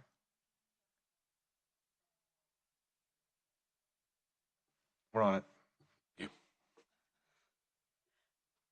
Okay, now moving on to item 8B, the redevelopment successor agency refunding of the 2010 tax allocation bonds. Assistant City Manager Arpaletti, take it away. Thank you very much. Staff's recommendation tonight is to adopt a resolution confirming the issuance of tax allocation refunding bonds, approving the official statement, and providing other matters relating. Existing bond, $21,065,000. To the redevelopment agency, 2010 tax allocation bonds, amount remaining $19,545,000. Final maturity would be August 1st, 2034. Estimated refunding results, outstanding amount, again, $19,545. Issuance amount would be able to be $17,870. A gross savings of about $5.2 million, total net savings of about $2.7 after fees and everything. Average annual net savings about $163,820. That's a net present value savings of about $2.2 million. The estimated annual interest savings, again, $163,820 with over 2.2 over the life of the bonds, and any savings would be split with the other 13 taxing agencies. A sample of those agencies include the county library, Healdsburg Unified School District, and the water agency. The city's percentage in that savings is 24%. The cost of issuance were taken into consideration when calculating that savings. Next steps after the adoption of this resolution, we are awaiting approval from the State Department of Finance. Those documents were submitted on September 10th. DOF has 60 days to consider the Oversight Board and successor agencies' actions. We're expecting the transaction to close late November or early December. That concludes staff's recommendation. Any questions from council? Councilmember Neokis? Thank you, Mr. Mayor. Just real, I'm curious to know if you have any estimate on the breakdown of the percentages, the other 76% of how the other agencies participate. Not offhand. No, I didn't think so. I should have asked before. Sorry. No, that's fine. And then finally, is there any reason to believe that the DOF, like what kind of, I've already been in communication with our analyst, and no, I have no reason to believe that they will not approve it. Thank you. Vice Mayor Mansell? Just trying to get my head around this because I remember asking recently about the composition of our successor board and trying to understand this. I was told by, I think, city manager, maybe you, assistant city manager, that this board is going to cease to exist in the future. So I'm trying to get my head around that. So could you give me an understanding of where we are with, because every meeting we have these forward slashes and it's the successor board forward slash, and then we have this composition of people that are helping us understand this, that are longtime people. I look at the list, they're really veteran people in town that are helping us understand all this. So what are we looking at for future? The successor agency is, the sole purpose of the successor agency is to dissolve the redevelopment agency. And the successor agency board equates to the council. Same people. And again, job is to dissolve that redevelopment agency, is to pay off debt and to get rid of any properties still owned by the successor agency. The oversight board essentially looks at the actions that the successor agency takes and goes, are we okay with that? And that oversight board has representatives from those other taxing agencies. And in the redevelopment at law, it says exactly who is going to be on that board, as in this spot will be represented by the county. This spot will be represented by the largest taxing agency other than the city. This will be a member of city staff. And so each spot on that oversight board is designated from the tax law. And you're right, there's only about, I want to say maybe about 2 years left, and that we will not have our own oversight board, and that oversight board will be they'll all merge together in the county to be one oversight board. And so instead of me calling our oversight board, I'll actually have to go to the county oversight board, which will serve as ours. Looking at 24. It's about 2 years, yes, left. Any other questions? Is there anyone from the public who has any questions or comments on this item? Okay, I'll bring it back for discussion and action. All this merging in 2 years, it sounds like a Star Wars movie or something. Well, if there's no further discussion, I would offer a resolution of the successor agency of the City of Healdsburg confirming the issuance of tax allocation refunding bonds, approving official statement, and providing other matters relating thereto. Second. I have a motion and a second. May I have a roll call vote, please? Board Member Gold? Yes. Board Member Hagley? Yes. Board Member Nelkus? Yes. Vice Chair Mansell? Chairperson McCaffrey? Yes. It passes. Okay, moving on to new business, item 9A, second home tax.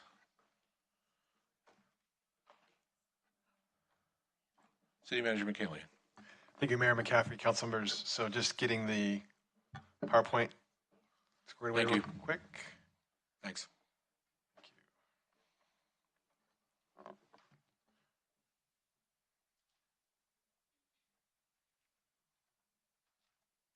Thank you. Mayor McCaffrey, council members. So this item was on August 21st, Councilmember Gold requested this item be agendized for second home, discussion on imposing a tax on second homes. So staff's approach to this item was to assess the legality of imposing a tax on second homes in Healdsburg. So with regards to legality, the majority of this presentation will be provided by our city attorney. If there's any questions after this, staff will be able to answer them the best we can. So with that note, I'm going to hand it off to Ms. Sutler. Good evening. What's more exciting than a presentation about taxation from the city attorney? This actually is more interesting than it may sound, because it's a lot of taxation of property, actually all of taxation of property in California is governed by the Constitution. And voters in California have really drawn a box around taxing properties. And so when we try to come up with a way to tax second homes or vacant homes, we're within the confines of that box. And so that's what I've tried to lay out in the PowerPoint, is sort of what the parameters are, what the guardrails are that we have to work within. So what I'll go over in the report are Prop 13, Prop 218, which are the constitutional guardrails, and then the options for taxing second homes. I'll blow through an ad valorem tax because that's not really an option. I'll spend some time on a parcel tax and an assessment tax, which as it stands now look challenging. Given the information that we have, they look challenging. If we had additional information, maybe they wouldn't be, but certainly given the information that we have, they would be challenging for the city. So Prop 13 was the first kind of volley in a taxpayer revolt, as it's called in California. It was in 1978, and it was an amendment to the Constitution, which means that it had a higher voter approval requirement amongst the California voters, and also really shows how frustrated California voters were with increasing property taxes. And Prop 218 followed shortly thereafter, well, several years thereafter, by a similar group of people, and again, is a constitutional amendment. So Prop 13 caps any ad valorem tax, which is a tax based on the property value at 1%. It also probably maybe the aspect of Prop 13 that we may be most familiar with is the aspect that sets the rate at which your property is assessed at what it is when you buy it. But for our purposes, the most important part of Prop 13 is that it caps any ad valorem tax at 1%, and even more importantly, prohibits cities from imposing ad valorem taxes on property. So an ad valorem tax on second homes would be unconstitutional. It would violate Prop 13. Prop 218 was sort of the voters' response to the city's response to Prop 13. As you can imagine, Prop 13 caused revenues for cities to plummet. In response to that, cities attempted to replace some of that lost revenue with assessments and fees, which were not governed by Prop 13. In response to that, the taxpayers passed Prop 218, which does several different things, but the most important part for our purposes is that it codifies it limits the city's ability to levy assessments. So our options, given these guardrails, are one, an ad valorem tax, which is the most difficult. That is not really an option. We would be up against a pretty high hurdle with Prop 13. A parcel tax is something that we talked about a bit. And so a parcel tax would be a special tax, which requires 2/3 voter approval. And it would be limited on both sides because it can't be an ad valorem tax, so it needs to be a flat rate. And because because it's not an ad valorem tax and it's a parcel tax, it would need to be tied to some sort of fund, some sort of reason that the city is doing it. It would have to be a tax on some sort of privilege of home ownership rather than simply the fact of home ownership. Because if it's the fact of homeownership, that's essentially a property tax, which we can't do. And it's limited on the other side because it's a special tax, and a parcel tax is a type of special tax, and any special tax needs to be tied to, the revenue stream has to be tied to a specific purpose. Otherwise, it's a general tax. And parcel taxes are necessarily special taxes. Usually parcel taxes are used to fund infrastructure or some sort of services for the community, and it has to be a flat rate. It cannot be tied to the property value, and there needs to be, it would have to be a ballot measure, but there needs to be a link between the tax and the availability or use of services or facilities and the amount of a tax being imposed.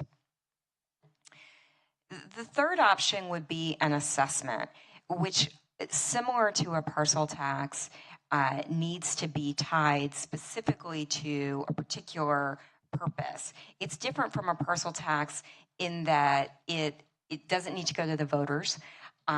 It's regulated by 218, and it's often used to, it's usually used to fund specific capital projects, such as streets, undergrounding utilities, what do I have on here? Irrigation, damage, flood control, sewer improvements. So for us to do an assessment, we would need to identify a specific facility or service for which we are going to use revenues from an assessment on X particular homes. We would need to identify those homes, notify them that they are being assessed, notify them of the cost of the total assessment and the cost for each particular parcel. And we would have to link that assessment to the particular service, and we would need to show why those homes were benefiting from that service more than homes that were not being assessed. So those are the options. The recommendation is to receive report and provide direction to staff. If we have a bit more information about what you're looking for, we can maybe help you come up with some options going forward. Any questions? Yeah, Councilmember Gold wanted to give you the option of asking the first questions. Well, just to clarify then, you laid out 3 options, but 2 of them are pretty much impossible. So the only way that there's any path forward would be the parcel tax option, and only if we were able to provide a clear rationale for how for the benefit provided by the tax. An ad valorem tax is not really an option. I suppose an assessment could be an option. Based on the information that we have now, I don't see how it's an option. It would be much more difficult, I think, than a parcel tax. I think the parcel tax is probably the most feasible. Yeah. Mm-hmm. Assuming that we could, as you said, gather information that shows some benefit, some yes, make some a service. Connection. Yeah. Mm-hmm. Okay. Any other questions? My only question is that within that parcel tax, could you carve out, how would it look like to carve out second homes, for instance? As the parcel tax that you, or as the entities that you want to apply the tax to, and not all the other houses. Oh, I see what you're saying. You're saying, what would it look like to do a parcel tax only on second homes and not all homes? Right, and that's what we're right. So that's what my presentation was geared towards. I am assuming that if the city did a parcel tax, it would tax only second homes and not all homes. But the challenge, which I think is probably what you're getting at, would be showing that second homes benefit from a service or cause a greater impact on a service than primary homes. Right. And so they're being assessed for something in addition to what the normal home would receive. Or you guys should have to define normal. Just feeling more informed and definitely talking to people that are in real estate and understanding the implications of anything you do when you change up rental stock, because certainly second home invites under the umbrella people that are renting out housing for other people to live in this town, that are helping with the problem of affordable housing, or not affordable housing, housing. And I don't think everything's unaffordable in this town, but there's a lot of generalizations out there. And so I think the impetus for this whole let's be curious and look at this is we wanted to create some way to generate some money, but we certainly don't, I didn't anyway, think that we were saying every second home, because I was thinking more vacant homes. And that's, I know, really getting subjective. And now we start going, okay, is there a garbage can out there? What's their utility bill look like? I mean, I know you can only manage so much, and we don't want, to create a system that isn't manageable. But there is an interest, and there's been a lot of stereotypes, erroneous, whatever, that suggests that we have more people coming up here, more people buying homes. They're not living in the homes. And those were the homes, or the units, if you will, that I think Community Housing Committee was most concerned about when we talked about, how can we create a way where those homes can be used? But some of them won't be, because you have a right when you buy a house to not rent it out. And I understand that. I completely get that. It's your right. So we thought maybe in that respect, if they have that kind of money to let a house sit, that possibly they would be willing or capable of seeing some kind of a tax on them, because they were in fact not helping with the housing shortage. All this is the rationale for the pursuit of looking at ways to generate money. So I understand when I got your memo about all this delineated, it makes complete logical sense. The paradox in this town is that we are stuck, because we can't really show that people that come up here and buy a home, whatever size it is, whatever it looks like, are taking up more energy or somehow creating problems for us. Because, you could say this in relation to like the analogy of a good roommate. You never want to see them. It's like pay the rent, see you later. It's great. They don't impact the streets. They don't impact this. And they're not here much. When they do come, they spend some money maybe, but it's great. So I guess I just want to make sure it's clear. The reason for this is not anti-renting as much as it's for looking at a vacant situation and trying to understand our stock. So my next question would be, does this council, knowing that there's some absolute legal wall here in front of us, do we want to try to understand more, or do we want to wait until the livability date where we talk about this city? Do you want to pursue any kind of data collection about vacant homes, or do we even care? If there's nothing we can do about it, maybe we just say, well, we tried, we pursued that. I don't know what this council wants to do, but... So you're bringing up more of a discussion item? Yeah, I'm just trying to figure out a question on I'd like to open it up to the public before we get into our discussion. But that's what I wanted to clarify, is that where we're going, the question? Okay. I mean, certainly that's one of many places we could go. So at this point, I'd like to open it up to the public. If there's anyone who has any questions or comments on this. I'm sorry, Mr. Mayor. May I add two things? Yeah. First, actually three. In response to Vice Mayor Mansell, I agree with you. And probably this would have been better titled a vacancy home tax, because it's actually, I think, easier in some ways. Well, determining which homes are vacant has its challenges, and determining which homes are second have challenges too. But I agree with your sentiment there. And I also wanted to add two things that perhaps I should have included in the PowerPoint, which are, first, as you likely know, now the state of California incentivizes purchases of second homes by offering a write-off for mortgages, for second home mortgages. There was a bill pending recently in the legislature to eliminate that write-off. It seems to have died for now. It was presented by Representative Chu from San Francisco, and we've called his office, and we've been advised that he is determining whether to reintroduce it in the next session, that there was not the political will to pass it during this session. And the other thing I wanted to point out is that the city of San Francisco is looking at the issue of taxing vacant homes. Councilmember Gold and my office has attempted to get information from Supervisor Peskin's office, who's in charge of it. And my understanding is that they've either hit a wall as well, or they're trying to figure out what to do, but they aren't sharing much information with us now. We can also keep you posted about that. And if the city wanted to, we could wait to see what San Francisco does too. And Mayor McCaffrey, I'm sorry, one last piece. Yep.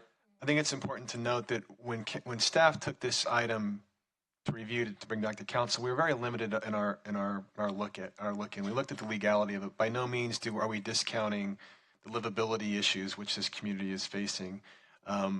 So I don't want council or the community to believe that we're looking at this very singularly because of the way the item was agendized. But we do recognize that there's many more discussions around this item than just the taxability of vacant homes or second homes, whatever you want to call them. Thank you for that. And with that, I'll open it up to the public. Anybody have any questions or comments? John, come on up. Welcome. Thank you. I'm John Torres. I've been a local resident and working and living in Healdsburg for 40 years, and I've been 31 years a realtor here in Healdsburg for Century 21. And number one, I just got to listen to Samantha. Your discussion was very great. I think Prop 13 takes care of most issues here in town. I know we like to get some money for affordable housing, Leah. I know that's how your goal. I appreciate that too. But I don't think it's lawful to tax these second homes. These people, most of them are not that many here, I would say. They're mostly high-end homes, and they pay a big tax when they come into town. And they don't use much of the city's services here if they're maybe here 6 months out of the year. So I think that option will be less usage on our roads, even parking in town. But it's when they do rent or come into town, they do bring a lot of good revenue into town. So I think it's a city and staff should probably look at other avenues for money to get in affordable housing. I think one of our main issues is facing our city is pensions. We've got some pretty high-end pensions that we need to come in to look at. And, you know, I think it's the future of Healdsburg. So I know I got a daughter and a son that like to afford to be in Healdsburg too. So I'm waiting for Pop to help them out. And I think one thing we need to do is affordable housing, do some rezoning and redo the GMO. Thank you. Thank you. Bruce, welcome. Bruce Abramson. So when I look at the second home tax issue, I look at that from the fact that I was on the housing committee the first go around. I'm on it the second go around. The first time we were on the committee, this was a topic of discussion. This was a topic where we were trying to find numbers and how many homes here are in Healdsburg that are vacant, that are second homes. We were kind of split on it because we had other issues that we were dealing with. But it was a relevant issue because our issue was to try and provide more housing, hopefully affordable, but just for everybody. I live in a community, Fish Mountain Village. We have 6 or 8 second homes. People come in on the weekend. They come in on the weekend or every other weekend. And what I see here with second homes is that basically they're not using local services very much. They're not using retail stores, restaurants, the economic vitality they don't contribute to, I don't think. They don't have kids who are in the schools, which help our teachers in the school systems.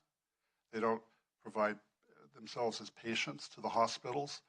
And we support the Healdsburg District Hospital with a tax and a subsidy. All of us do. So if there's a growing number of secondary homes that are vacant, I think it does have an adverse effect.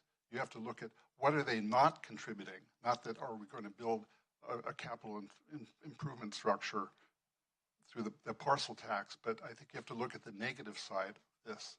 But I think the main thing here is I think there needs to be some numbers here. We need to know how many second homes are out there, and there are ways to find that.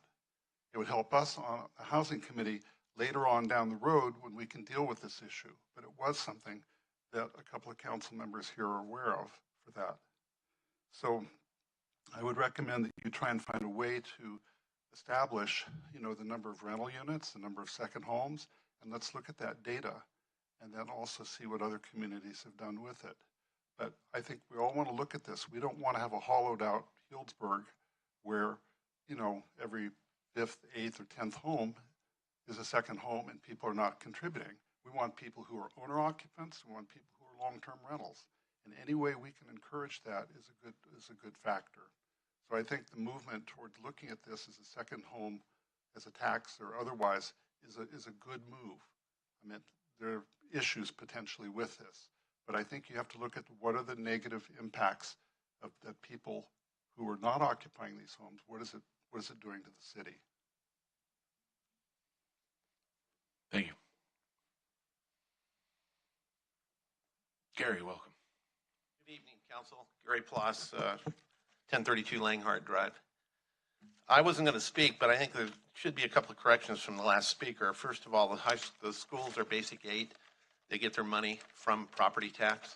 When people buy these homes, they pay the same property tax that you and I do. Well, a lot of them pay a lot more than I do because I've been fortunate enough to own my house for a long time. Secondly, they do use the hospital if they need to use the hospital, but if they don't use the hospital, they pay the same hospital assessment that we all pay that live here full time. Since I left the police department in 2004, I have been involved in real estate, which you all know. I have sold several homes to people that didn't live here at first, but have eventually moved up here. It's always been my understanding as a lifelong resident of the city of Healdsburg that we were a friendly community and we invited people to come and spend time in our community and hopefully someday live here in this community. So now we're contemplating finding a way to tell people not to come to Healdsburg. I think we really got to think about what we're doing here, what we really want to do. We want to build affordable housing. We need to have people in town to help us support to do that. When people buy a home in Healdsburg, they're doing just that by increasing the property tax to begin with. So for somebody to stand up here and say they're not contributing, they're contributing tax-wise the same way the rest of us are. And they do spend money when they come here. They go to Big John's. They go to our local restaurants. So for us to stand up here today and talk about not being welcoming to people that don't want to live here full time.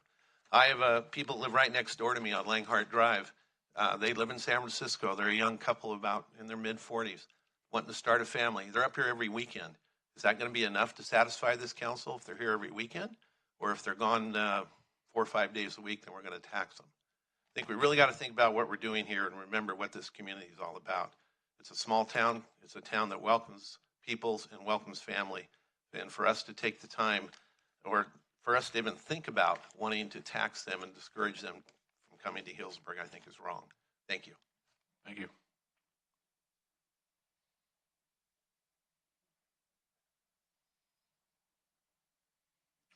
Robert, welcome. Good evening. Robert News, a resident of Healdsburg. First, I'd like to say that perhaps the use of the term second home has been a mistake. I think most of the people who have talked about the possibility of taxing buyers of second homes have meant vacant homes. They've never meant people who are going to buy a home in order to then rent it out to a full-time tenant. That's never been an issue, and I'm sure that when Council Member Gold raised this as something that she wanted to be discussed, that she was thinking purely in terms of vacant homes. So for future discussion, perhaps we want to change the term to vacant homes. Maybe we can find another way of discussing it so that it's not ambiguous. And I think for most of us, the priority is not, oh, this is a way we can make money that then we can use for important city things, possibly including affordable housing. To my mind, that is secondary. It's useful, but the primary thing is to prevent people who are living here full-time, already here, currently here, from being displaced. Mr. Torres suggested that this was a fairly small number and they were all high-end homes. It's not a small number. I walk around town, I know a lot of people, I'm in contact with people, and I look closely at what's going on, and there's a whole lot of blocks where there's one of these, an empty house, usually empty. There are blocks where there are two, there are blocks where there are three. There are some blocks in town where it's the majority of houses that are empty, most of the time. We're not a friendly community if we invite people who are already living here full-time to get out of here, so they can be they make way for new people who will pay more money for the property, but are just going to be living here part of the time. Now, obviously, there is going to be an arbitrary decision how full. Arbitrary doesn't mean random. It just means it's a difficult decision. At one extreme, it's obvious that's okay. At the other extreme, it's obvious it's not. The people who are here 2/3 of the time, but 1/3 they're not, well, they're essentially here all the time. It's no big deal. I'm happy to have them. And then at the other extreme, there are those who might visit once, and the house is just empty. It's an investment. Maybe they come twice a year. Maybe they come 3 times a year. Maybe it's not a second home or a third or a fourth. It's their 533rd home. It's an investment. Maybe it's not an individual. Maybe it's a hedge fund. Somewhere in there, I think we say these people, they're displacing. They're not there very much of the time, and they're displacing people who would be. And there's already been many, many people displaced that way. Thank you very much. Thank you.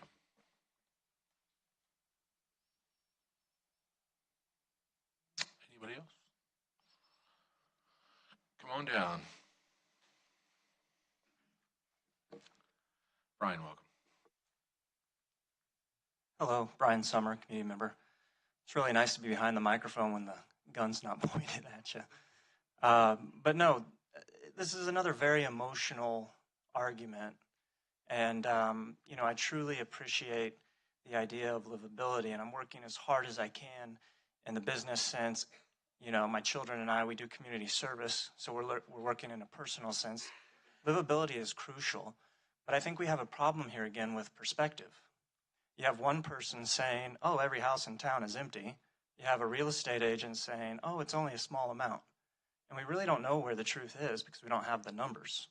It's not too far different, you know, in my opinion, from the transportation study. You know, you get a graph full of percentages, right? 27% of 4 people is 1 person.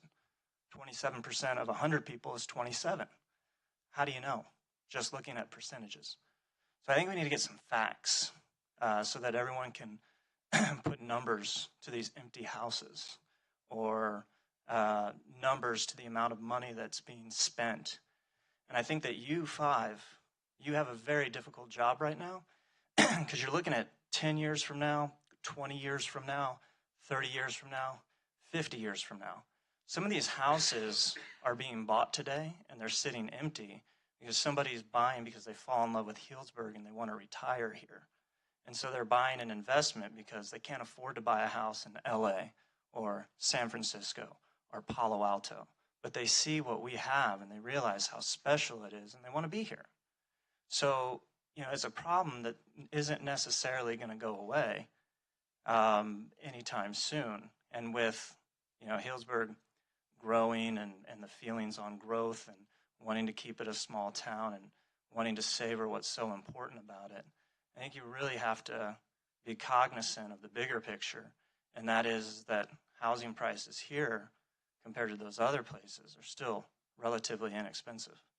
And, you know, I'll just close by saying I have some close family friends that wouldn't be able to live in this town if they hadn't been able to sell their house to an investor that wants to move here someday, but not until this person can raise his kids in the house that he rents back from the buyer.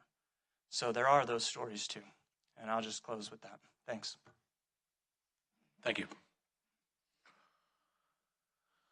Anybody else?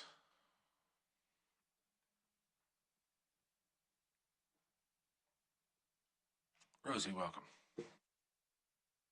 Mayor, council members, and everyone here on the city employment, thank you for being here. I'm going to keep it brief. My friend Rich, who owned the furniture store, Healdsburg Furniture, which closed because there was no parking, and that's what he says.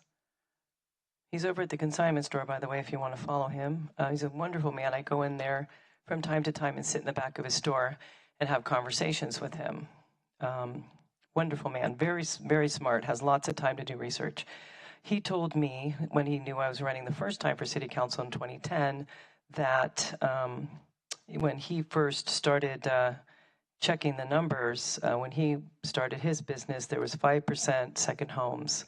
I think that was around 2007. I have to check the numbers. Recently, 2015, 2016, it was 53%. I trust this man. I don't have time to do all this research myself, so I have to go to other sources of people who are professionals. My neighbors, I have a situation like this. I live in Joe and Bridgette's neighborhood, humble housing, and a lot of families with children running around the streets. So it's quite nice to live there between Georgie Park and the school. So they, Robin and Steve, are a voiceover artist and a Silicon Valley, brainiac. They're pretty close to my age, and they're ready to retire. They bought a house across the street for $650,000 with cash, and they drained the pool, resurfaced it, and brought in pool water from another source in the middle of the drought, which raised a few eyebrows. But hey, you got the cash, you want to go swimming? Great. I offered to take out their garbage cans and bring them in, and they looked at me like I was a bug. No phone number, no, hey, neighbor, let's go have a little barbecue or whatever. And, what can I say? I live in a rented house from an amazing woman who was a teacher at the high school who understands my passions and what I do because she also teaches special needs children. Right now I'm working with senior citizens and also developmentally disabled individuals over at Creekside. I'm the assistant director of the Life Enrichment Program, and I'm having a great time over there. I also am a homeless advocate, as well, We're having a show at my house for my friend Justin, who had his art in the plaza for the Art in the Dark. We're going to be moving around thanks to James Gore. We're a mobile living art installment, and we're going to be looking at getting a permit to be in the plaza. We don't want to be, ruining any, breaking any regulations. We have the community wants to pay for that permit. It's going to take some time with, for us to all talk about that. I used to be a subcontractor with the city through becoming independent and clean that very park. So I understand what needs to happen there. And also, I just want to remind everyone that Pitch Mountain was all second homes and is now first homes, and it's looking like I might have to move up to Glenn's at Palomar because my landlord's threatening to kick me out because, heck, I don't blame her. I told her if you have to sell your home for $1.5 million, thank you very much for letting me raise my daughter here, and I'll just go up the mountain. So thank you very much. And I just want to let you know that Glenn's doing really well, but then he's not doing really well. I'm trying to renovate Palomar for everybody. Let's see what we can make happen up there. And got a lot of supporters to give me $1 million to start off the construction. And Sean, your signs are up there, so you might want to pick them up. We're cleaning up. Thanks. Thanks.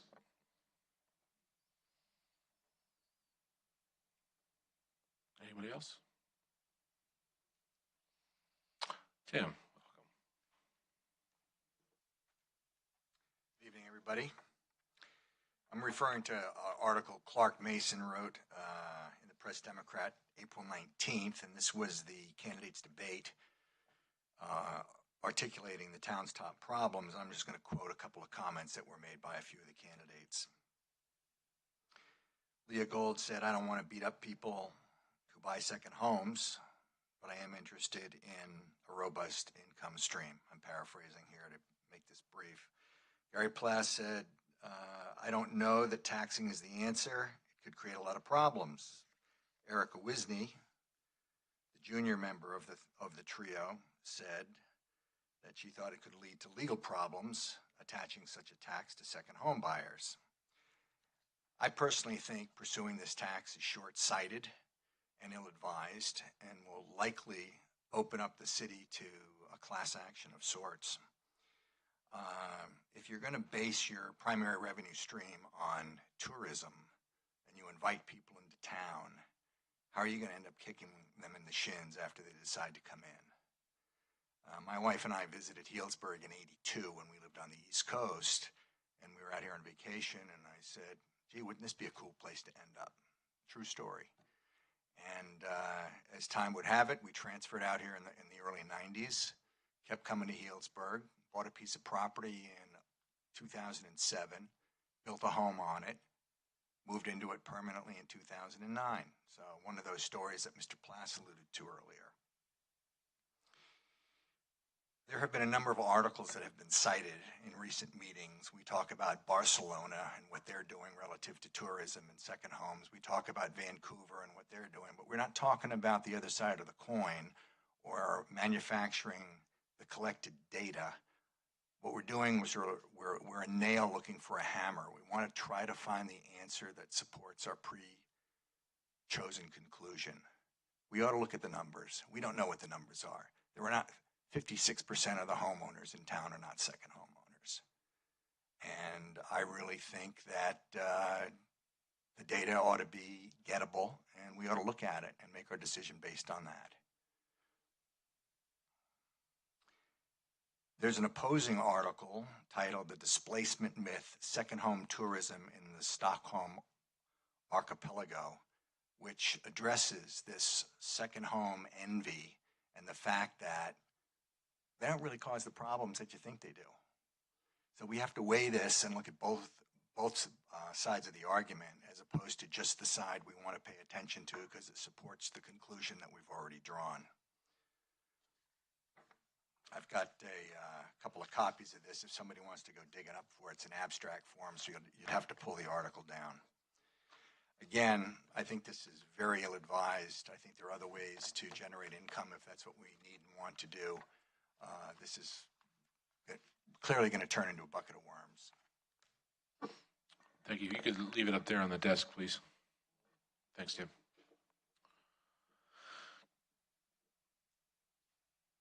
Anybody else? Okay, I'll close the public comment and bring it back for discussion. Councilmember Gold? Well, I would just like to echo what several of the commentators said, that I think we need more information. I certainly feel that second homes can be a part of the community. I'm just alarmed at the idea that it gets very out of balance. When I heard that St. Helena was 50% vacant homes, I saw that as a warning sign for Healdsburg, that we could go that route. And I just don't think that's going to be a vibrant community.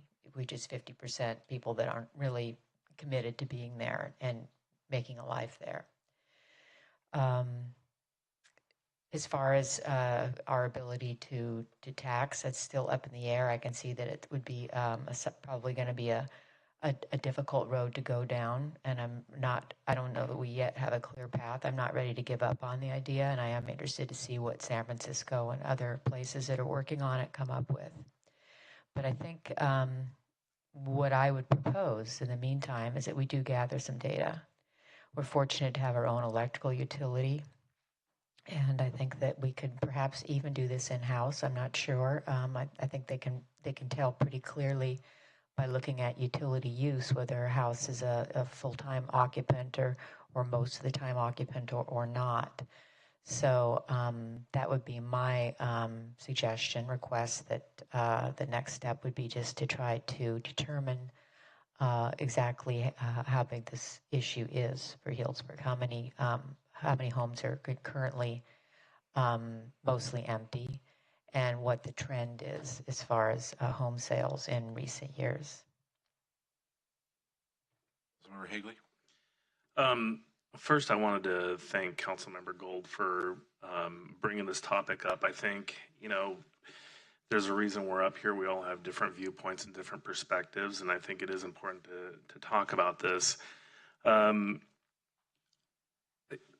I hear everybody's comments, and I've heard the reports. Clearly, there's legal issues, and I have zero interest in going down that path, because I agree. I mean, if we try to just target second homes, then we're opening ourselves up to litigation, appeals. I mean, this is something that could potentially go to Supreme Court, and the legal costs, I'm assuming, would be humongous. So that, I have real concerns about that.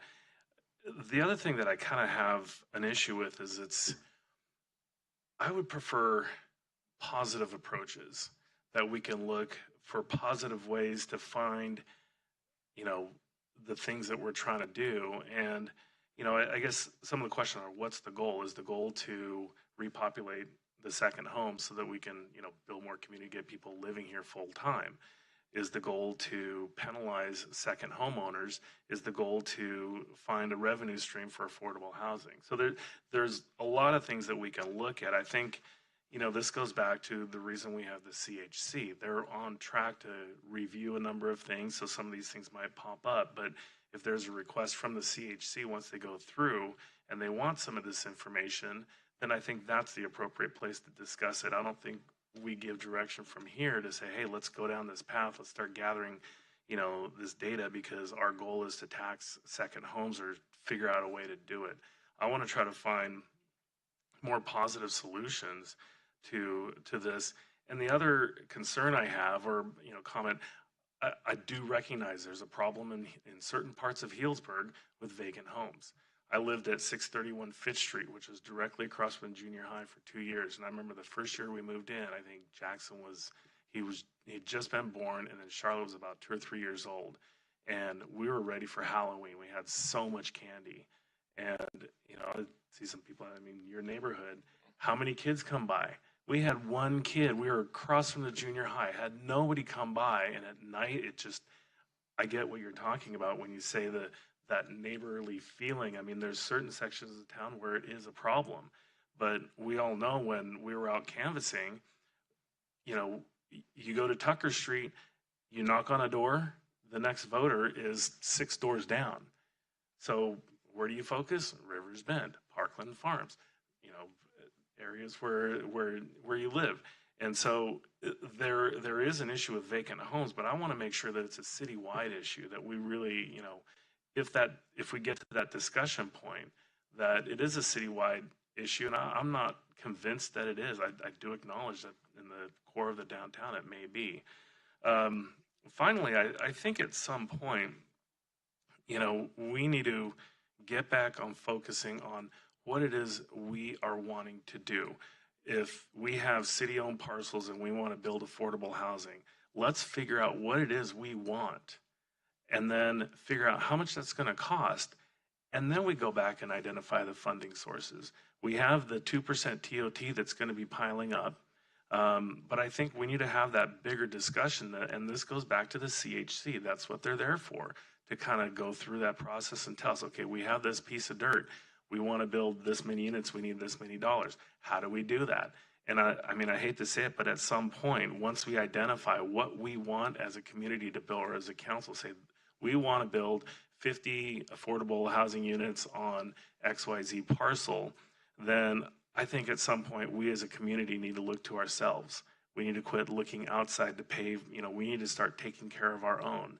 And so maybe then we're talking an affordable housing bond or something like that, where we have a specific thing that bond is going to go to, and then we go back to the voters. And that way, our voters, our community is saying, yes, this is important to us to take care of it.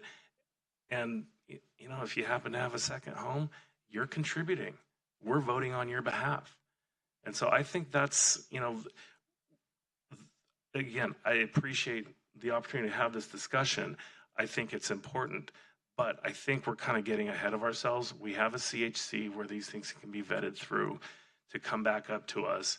And then I think we need to have a bigger level discussion of what it is that we want, what we want to build, what we want, and then figure out, all right, how much is that going to cost? Now let's figure out how to fund it. Is that a bond? Do we have enough coming from the Measure S funds? And I think that's the better approach on something like this. Thank you. I just had a quick question for you before I move on to Councilmember Yaniokas. And it's about gathering the data for vacant homes. What's your feeling on that? Are you interested in having that take place, considering we had a member of the Housing Committee wanting that as well? To me, I'm just concerned that it turns into, okay, it's another study. And how is a vacant home, identified? What is considered a vacant home? Is it somebody that's there, they're not there, like somebody mentioned, during the week they're gone, but they're there on the weekends. Is that a vacant home? So I think that discussion needs to be vetted at the CHC level so that they can come back and say, all right, this is what we are defining. We have classified this as a vacant home, so that we don't just gather everything in and now we're back to having an argument about the data. let's figure out, I think that's a discussion for CHC to go through and say, no, if you're working in the city and you have an apartment and you live down there during the week, but you're up here on the weekend, that's not technically a vacant home. Or maybe it is. I mean, Mr. News mentioned the different nuances, and I think that's something that is perfect for the CHC to discuss, and then it comes back to us to say, hey, this is an idea, this is a thread we want to pull on. Here are the parameters. Please find out the data on within this, we'll use your term, the box, or I guess Al Gore did that too, the box. But these are the parameters that we believe count as a vacant second home, so we can get rid of the ones that are leased or this or that. And now staff has clear direction on how to gather that data, because it may be utility, but it may not be. And so I think that helps focus what the answers we're getting back, and then we can make an intelligent discussion, have an intelligent discussion with all the various viewpoints that we have up here. Makes sense. So that's my thought. Joe? Well, I guess maybe I'm clear. Can you clarify? You're suggesting that we ask CHC to come up with that definition. Well, I feel like the appropriate place for that discussion is the CHC, that they can sit around and argue over, no, this is not a vacant home, this is. And then they come back to us and say, all right, here are the parameters. We would like to request the city council to direct staff to go gather data based on these parameters, as opposed to us just saying, hey, staff, can you go find, what's this, the data on how many are second homes, and we come back and it turns out, well, okay, 30% of those are leased. These percentage of people have, they're inherited and, they live here part-time. I think there's a lot of questions on what is a second home, and we could debate it here. I'm sorry, a second vacant home, yes. And we could debate that here, but I think the appropriate place is, that's what the CHC is for, and I think it flows all along with the bigger issue of housing. And I think it is a discussion that is important to be had. And that was my thought, is I would like them to kind of vet it, and we can still argue once it gets back to us. Okay. So, I also would like to echo your appreciation of Councilmember Gold's raising this topic, because it really is. It's an issue of concern that we've heard a lot, and it's a topic that needs to be discussed. It's like almost like that scab that needs to be pulled. I think that there are a couple things. I think what you're talking about, though, I don't think that my sense isn't that you're looking at this necessarily as a revenue stream, more as it has a tangible impact on the quality of our community. It has an impact. And a tax may be one way of limiting / mitigating that impact. I think more of a mitigating influence. I wonder if this really kind of touches more on a land use question. Where we're saying we have residential and we have types of residential. Maybe one type of residential is a second home. Maybe another type of residential is multifamily. So I wonder if I start to think about this question in that context of more of a land use zoning question, not so much of a taxation question. So, I mean, I agree that we do either way. I think one of the first questions is getting more data.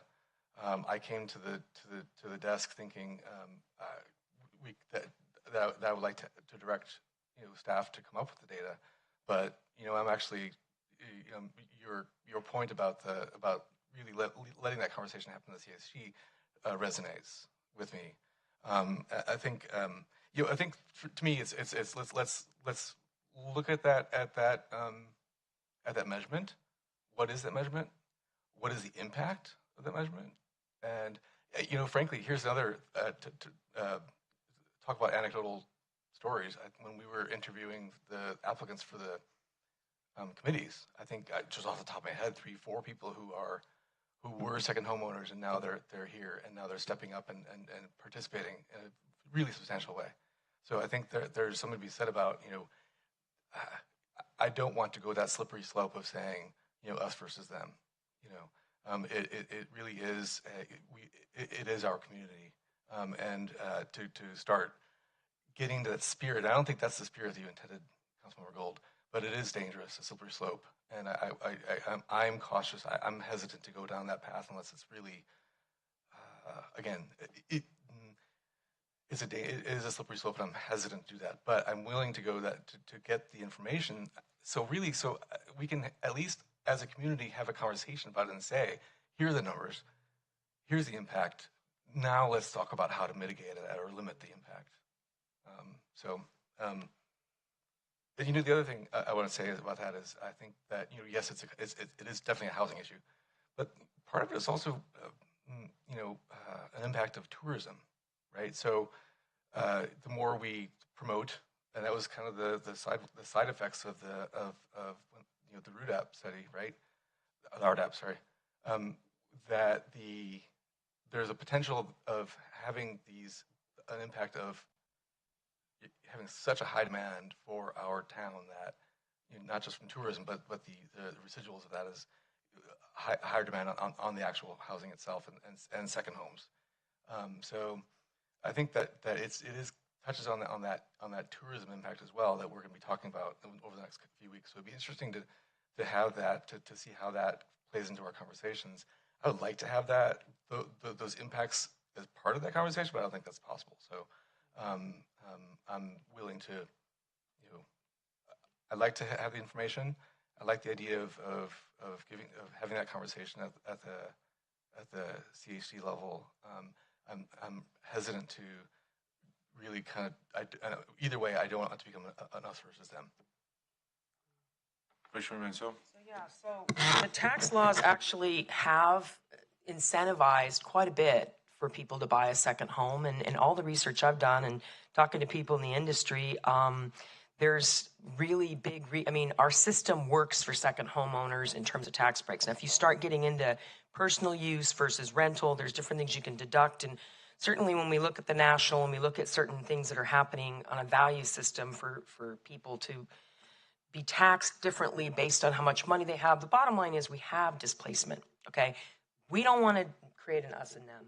We have displacement right now in our city. We have people that rent that are being taken away from that because they have people that want to come in and they flip houses. I know people that stage houses in this town.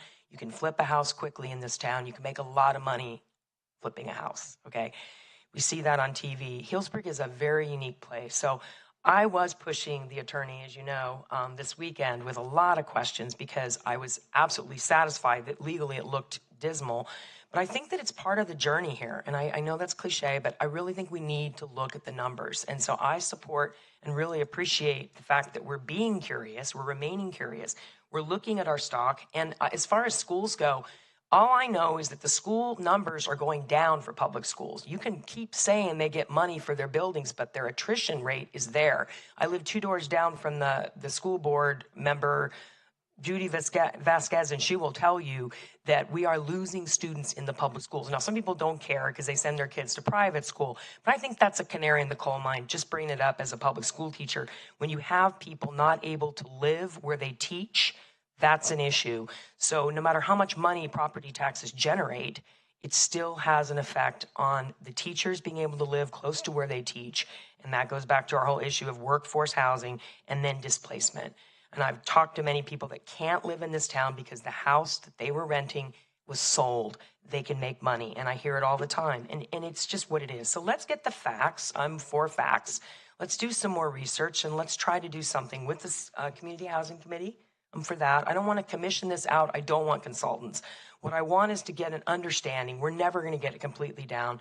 I don't think we're ever going to get a hard number for how many people are actually vacant. And what does that look like to be vacant? Well, maybe they'll be owning it themselves and say, I am not here much. I mean, I think the hard part for us is we as a city have to look at what's happening to our citizens. It's not just about the people that have the money that can play, okay? It's not just about the people that have the most money, all right? I'm going to say that clearly. I am not serving on this council to help people get wealthier, okay? That's just how it is. This is the way I feel today, all right? October 2nd, right here. I'm not helping people make more money, but the system allows that. That's capitalism. I'm living under it. Okay. I salute the flag every day I can. But it's not going to help in the long run the economic viability of this town if we don't have places for the workers to live. I think it's really exciting that we looked at this. I'm not against pursuing something, but legally, we've got a wall in front of us.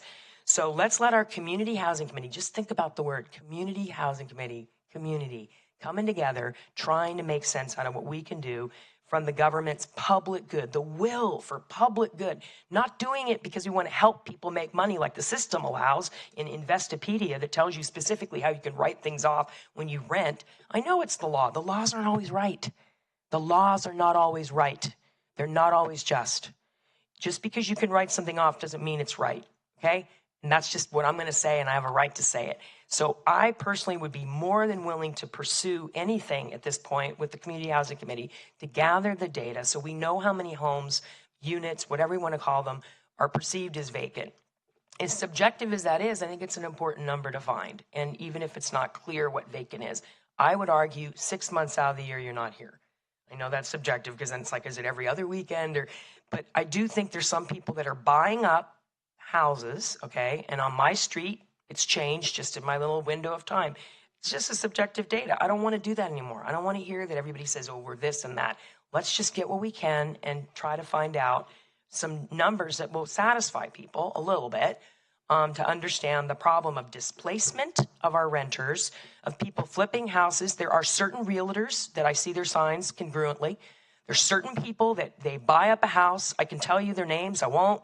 They're not the evil. It's just they're doing what the system allows them to do, and it's not illegal to buy houses. So you can keep buying houses and flipping them and selling them to people that don't live here right now, but they might later if they just stay for another year and spend a couple dollars downtown. The bottom line is our community needs us to take a moral stand, and I'm ready to do it. I just don't know what we can do with taxing second homes, aka vacant homes, at this time. And I appreciate your willingness to look it up. I think we had a moral imperative to look it up, but I'm for community housing doing it. And at this point, I'm open to anything other than just saying, well, we tried, because we didn't try. We're still looking. We're remaining curious on what we can do in this town to be better. That's why we're in government. We're not here for ourselves. We're here for the people, and not just the people that can play and buy 2 or 3 homes. So my argument would be, let's stay curious, let's research it, and let's not spend money on consultants to do it. Let's find out what we can from our own numbers. Thank you, Mayor. Thank you. Well, it sounds like the taxing part of it is a pretty high bar, and I think we all kind of agree that that's something that is maybe not what we should pursue at this moment. However, the data, I think we all agree that that's something that we want. We want to have. You know, there's all this anecdotal stuff floating around out there. Oh, this and that, and this number and that number. But and then also, I'm hearing that, you know, from using the Community Housing Committee to come up with a parameter of what is a vacant house, and you know, look for have some how should I put it, inexpensive way to collect that data, and I'm sure city manager, you can figure out a way to, or come back with some options. Sure. I'm sorry. Well, I just want to make the point that I don't think it's very complicated to define what a vacant house is. In Vancouver, BC's model, they chose 6 months out of the year. Do you live there more or less than 6 months out of the year? So I wouldn't want to have to lose a lot of time with that sort of debate and tearing that apart into too many small particles. The utility billing employee that we talked to said that she can access this information. It's pretty easy to tell from utility billing records whether a house is occupied sporadically or fairly continuously for periods of time. So to me, the question is, how much of a time commitment is that on her part? Is it something that's feasible for us to do with staff? And, is that's just some information we need to go ahead? Can we get this information fairly at a fairly reasonable price? So maybe you think we could give the direction to have staff come back with a way to figure it out and maybe a parameter based on other cities that have determined what a vacant house is? Yeah, I mean that I would be satisfied with that. I mean, I just don't think it's a complicated definition to come up with that we can decide. What we think is a definition that works for us pretty easily, and more importantly, to get the data. Where are we right now on this topic? I mean, I guess if the data is presented in such a way that it doesn't necessarily say that this is a vacant house, but it says this is a house that is only occupied 6 months out of the year, that still makes it true data, right? Correct. It's not a vacant house. It's just 6 months out of the year it's not occupied. Yeah. I think that's a valid way to think of it too. Where they're either seeing no usage for several months at a time, or they're just seeing weekend uses occasionally. I mean, they can see that pretty easily. Okay. Well, I think just to reinforce that, I would be open to think about it not in terms of an either or, is it vacant or not, but maybe more in terms of, okay, well, there are certain numbers of houses that are 6 months of the year, certain months that are 1 month of the year, certain houses that are 9 months out of the year. You know what I mean? So it would be, so to your point, I think it would be easy to have some sort of a analytical breakdown of the utility numbers to identify that kind of usage, and then from there we can, maybe that's what we give to the CHC and have them kind of chew on it for a bit. I just wanted the city manager to. So if I may, I think the challenge is going to be what the expectation of staff is.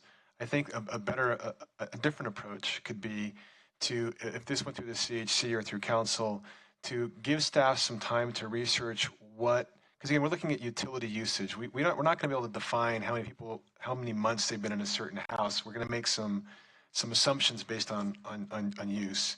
And so I don't want to go down this path where council gets information and they go, aha, that's a vacant home, because it may not be that way. What a different approach could be would be to enable staff to present what the information will look like to the CHC or to council or whatever body wants to review it, and have a discussion about, this is what the information you're going to get back. This is what it's going to look like. These are the assumptions we're basing the numbers off of. So the council or the CHC or whoever has a pretty good understanding of what the data says, because we're not going to, like I said, we're not going to be able to say that because of this data, this house is absolutely vacant. It could be, and we have a pretty good understanding of what it probably is.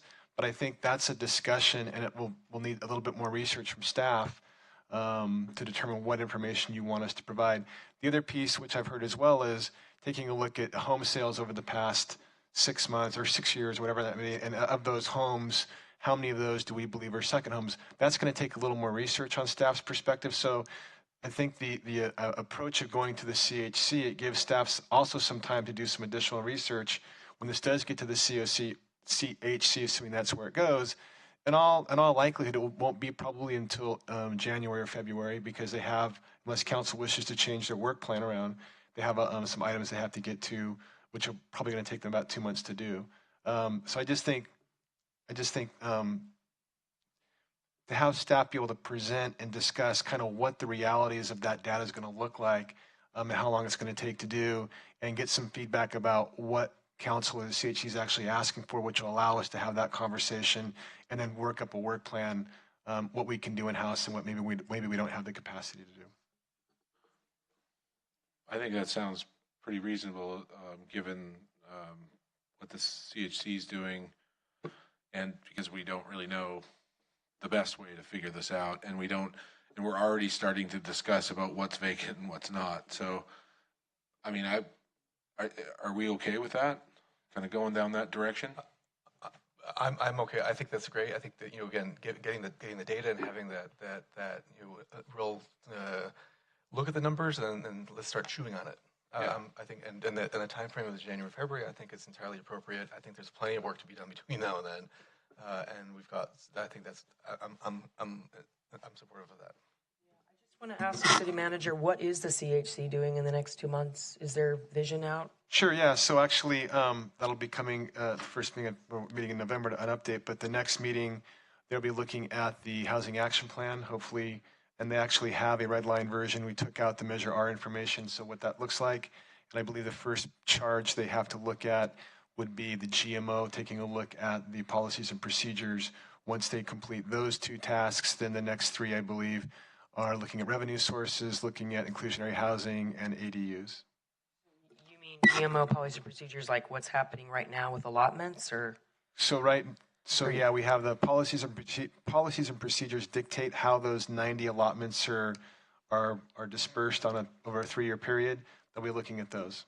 So they're making that decision? Ultimately, you will make that decision. They're making the recommendations. I'm unclear about exactly what we're asking the CHC to do with regard to vacant homes, what we're charging them to do. Could you clarify that a little bit? Nothing right now. I think staff is going to come back. But we're proposing.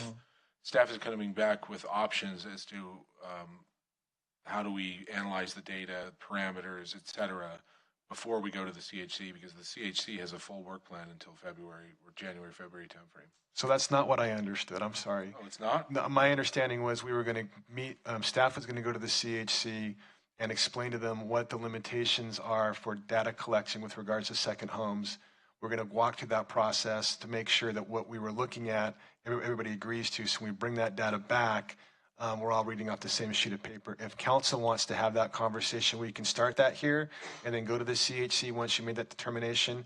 I think the next step, though, is staff needs to get in front of either the CHC or council and have a conversation about how you want to collect the data, so we can also show you what the limitations of what the data will be providing you are with regards to this vacant home discussion. Because again, it's based on utility usage. We're not going to be knocking on doors and seeing if somebody's in there. We're going to make some assumptions based on usage, and I want to make sure that we all understand that we're in agreement prior to bringing that data forward, if that makes sense. So I'm glad you brought that up, Mayor.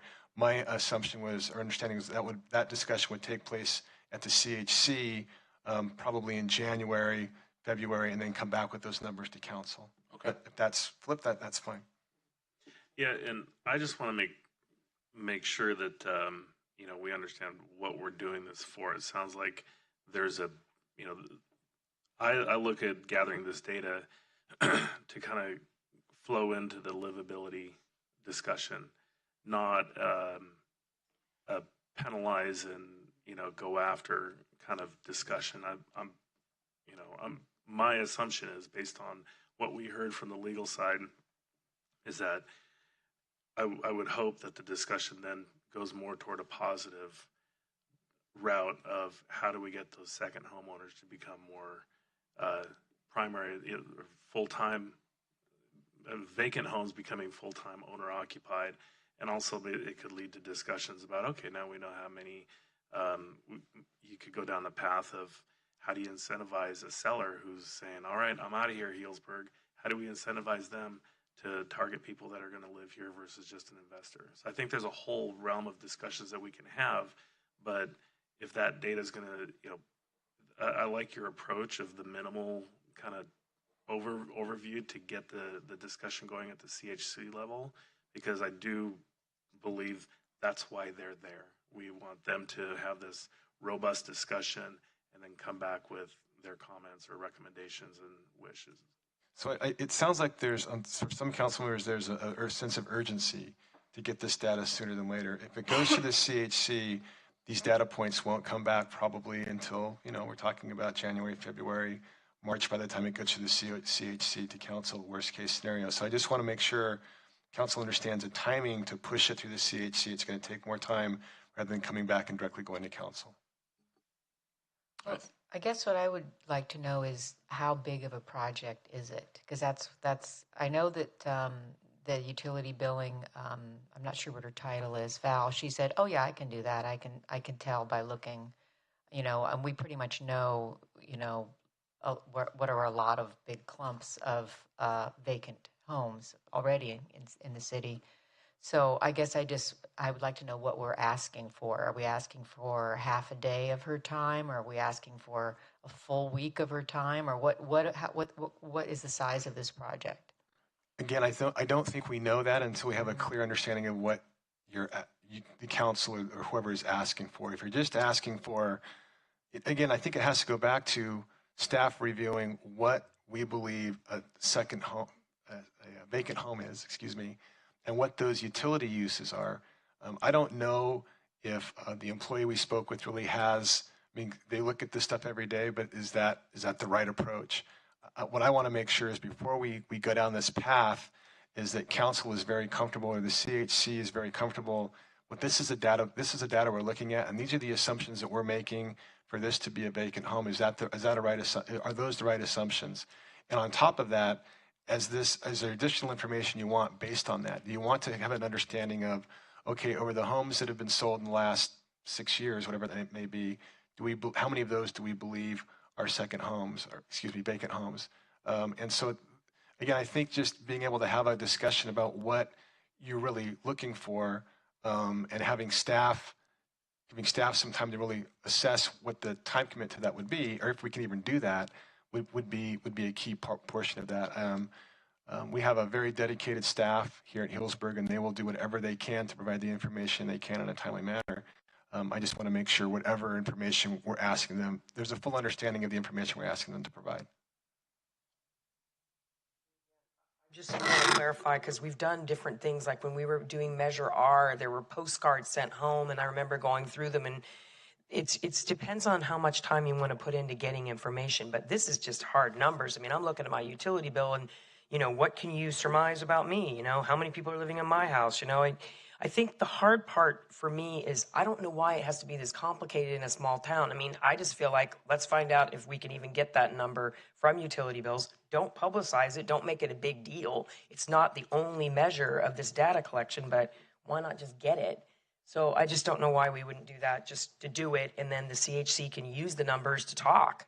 And maybe they shouldn't use those numbers because it's irrelevant, and maybe Val or whoever it is that does this says she doesn't feel like this is legit, or maybe utility director Crowley doesn't feel this is a legit thing for us to be able to make as an assumption based on a number of how many wattages I use, because the water's all over the place in this town just based on what season it is, if you got automatic sprinklers. So I'm just asking to not take on something so big if it's just one measure. Let's just take care of it, check it off, and then move on and give the CHC the numbers. Why wait till January to do this, I guess, for the numbers, just to get this some information. I think what's going on here is kind of we're making the assumption that this data is easily available and that we can just press a button and it appears, and I don't think that's the case. We don't know.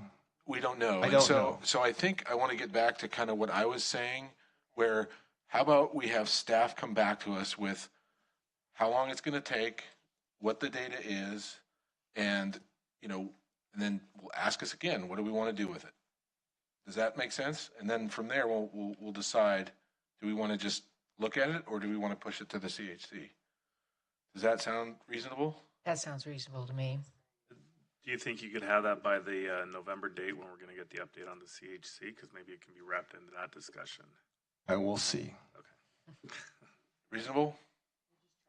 Okay. No, I understand that, and I will have something by that date. Okay. Thank you. Okay, moving on. Professional services agreement with MIG Inc. for Healdsburg Avenue Improvement Study. Mario, take it away.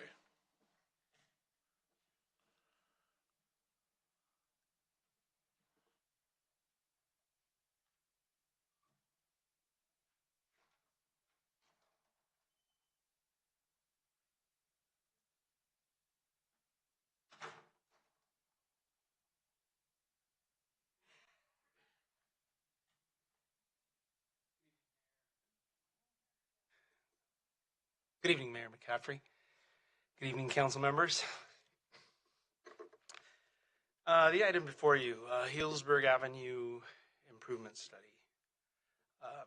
Staff's recommendation is for the council to adopt a resolution approving a professional service agreement with MIG Inc. in the not to exceed amount of $437,010 for the Healdsburg Avenue study. Healdsburg Avenue Improvement Study. And I'd like to start off with a little bit of background. Back in 2012, the City Council adopted a resolution recognizing the importance of complete streets principles and establishing the desire to improve public streets and the transportation network for all users.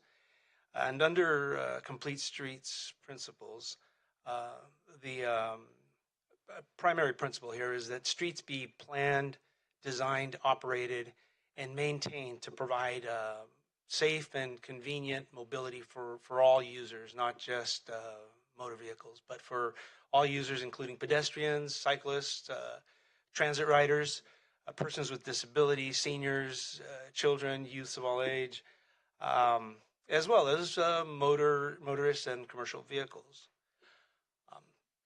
The study area would be Healdsburg Avenue, north of Powell Avenue up to the city limits. It's a portion of Healdsburg Avenue that's characterized by a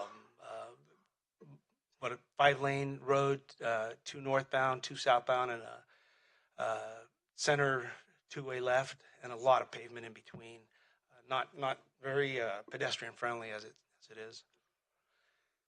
The professional service agreement includes 2 distinct phases. The first one being a conceptual phase, concept development phase, and it includes some of the major components: a public outreach program, a very extensive background research for development of alternatives and feasibility analysis thereof, and then ultimately leading to a preferred concept alternative. The second phase is for strategic implementation, which would move the preferred alternative forward with some of the technical components, topo surveys of the area, hydrology studies, traffic analysis. There's also, in the implementation phase, completion of the environmental review and documentation. As there are future funds identified for construction out of federal transportation funds, the environmental process would go through a CEQA and NEPA review. Also, we'd continue with the public outreach phase during this implementation, and it would all culminate with a strategic implementation plan, which essentially would identify short-term and long-term, as well as low-cost and high-cost improvements that could be implemented depending on funding opportunities and other opportunities as they come up. So with the recommended action before you, I'm available for any questions. Any questions from council?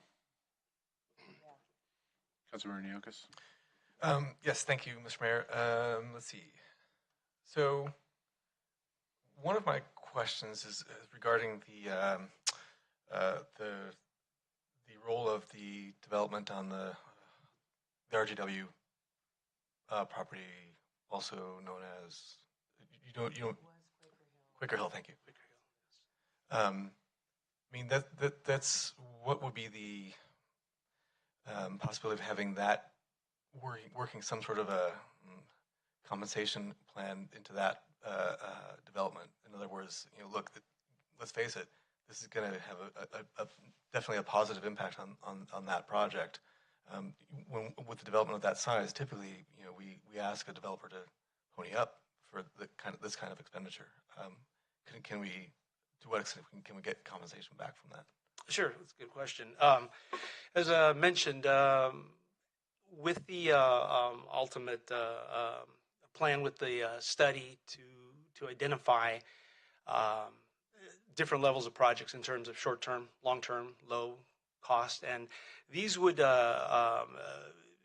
ideally be in a plan that identifies opportunities where development, such as one you described, would have, there would be opportunities to to perhaps condition those developments to participate with implementation of these improvements. The idea with the study is to develop the concept and identify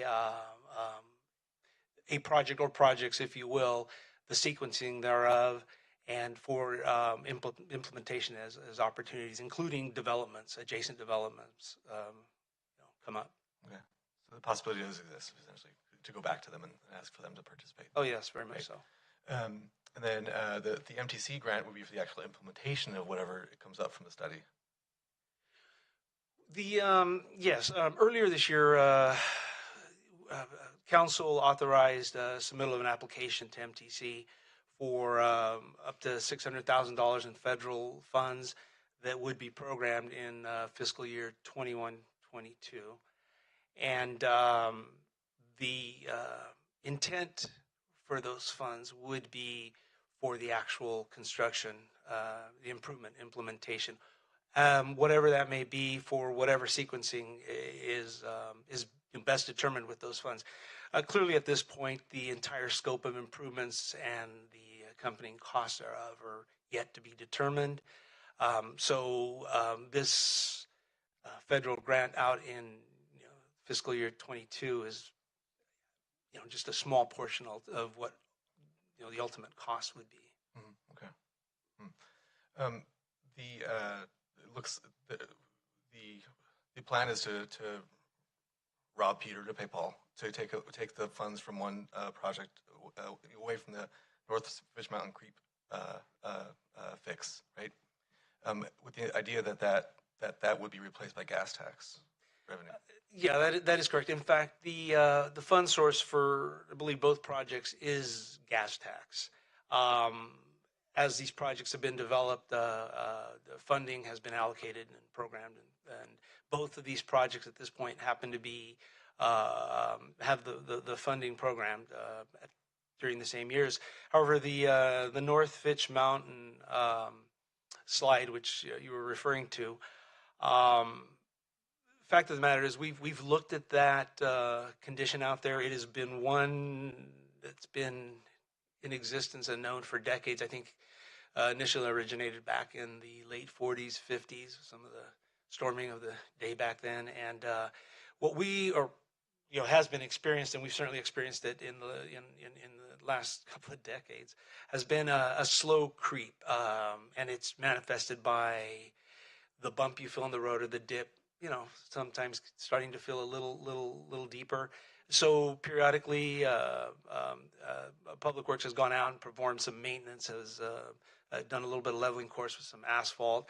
But recently we began starting to focus some efforts by allocating funds towards perhaps a permanent fix, a complicated fix, I might add.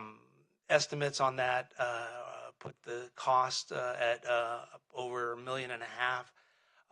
Implications on right-of-way and other utilities, those are complex, as yet undetermined. So our efforts are to continue funding a future project out there, but essentially that would be to facilitate getting this study going on Healdsburg Avenue. Yes, we would be sliding funds over from that one. So if I could clarify, the section we're talking about is not the section up by the villa.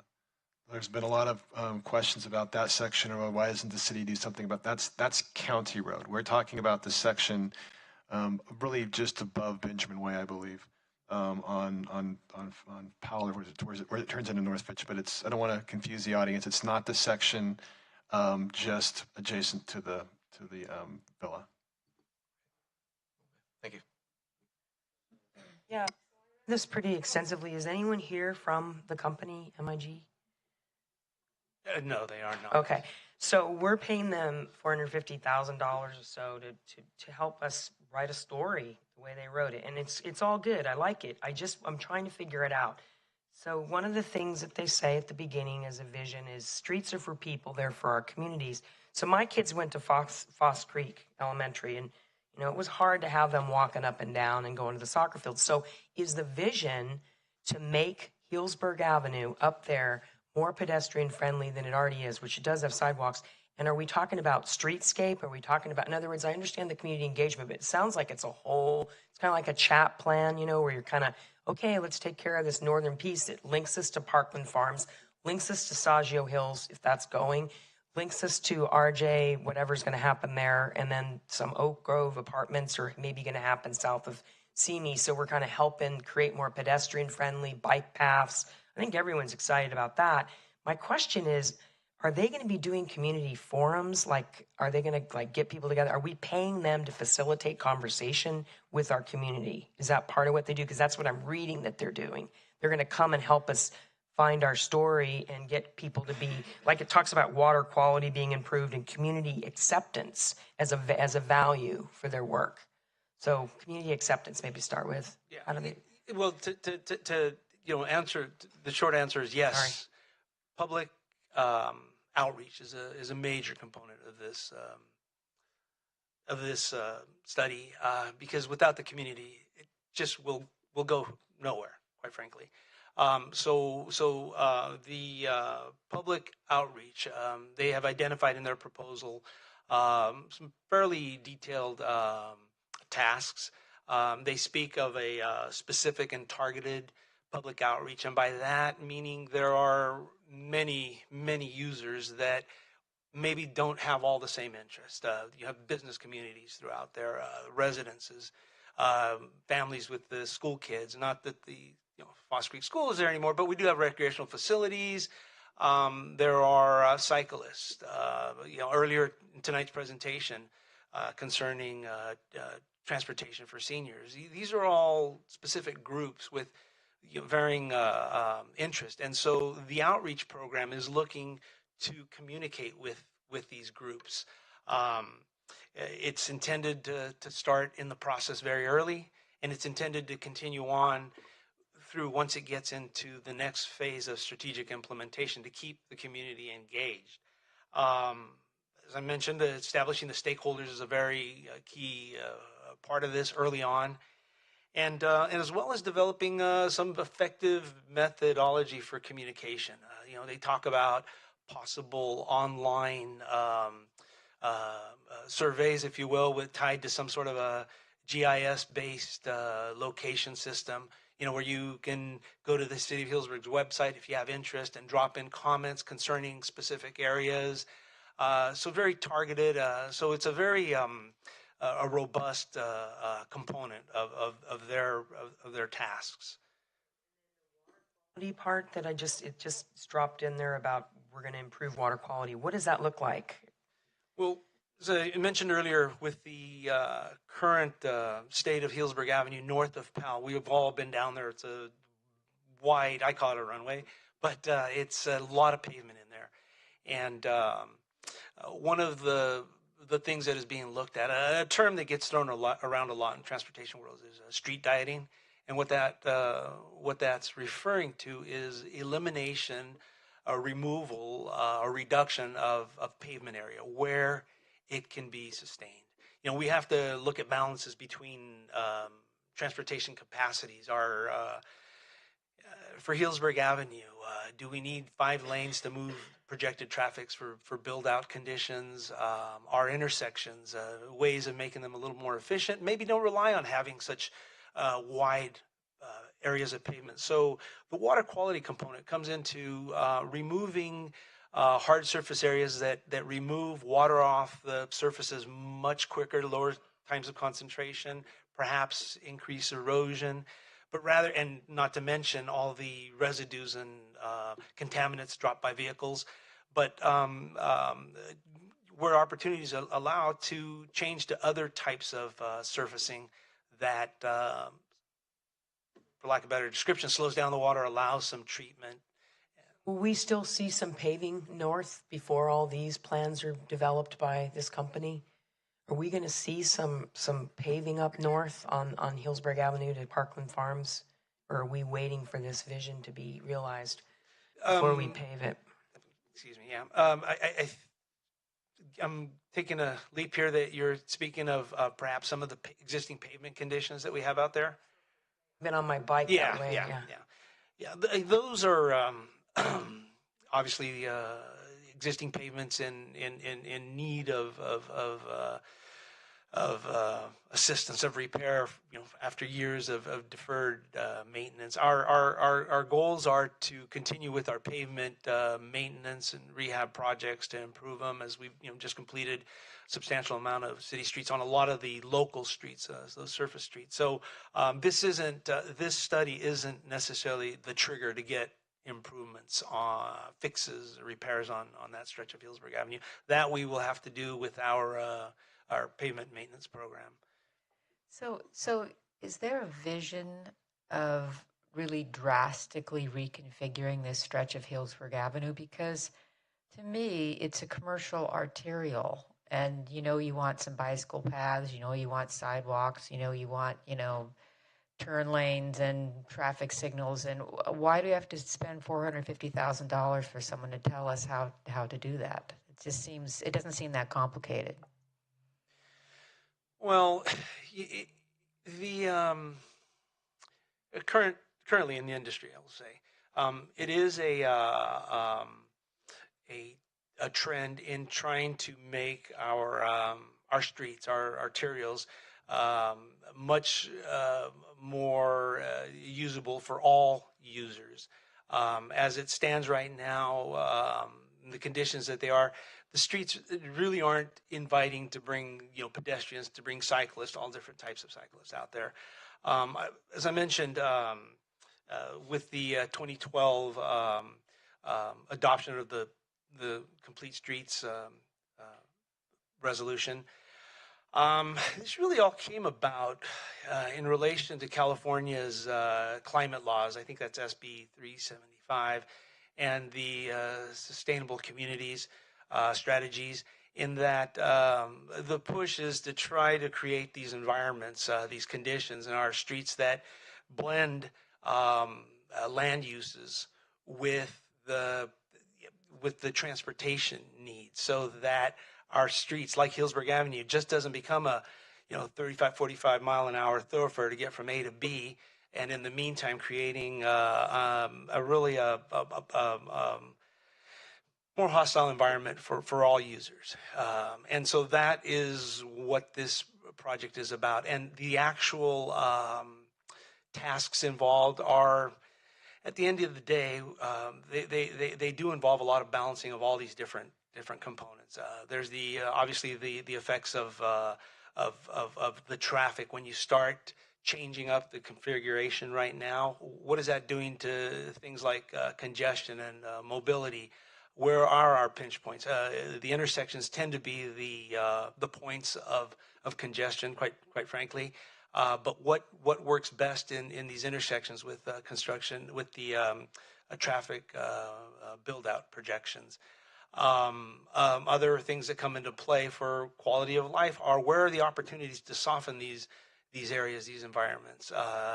Whether it's more landscaping, whether it's making some of these low impact development measures, LID, for improving water quality.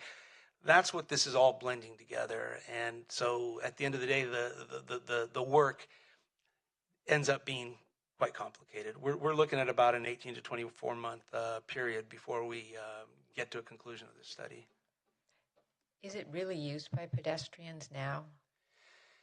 There are sidewalks and there are destinations, but it really isn't that friendly. And,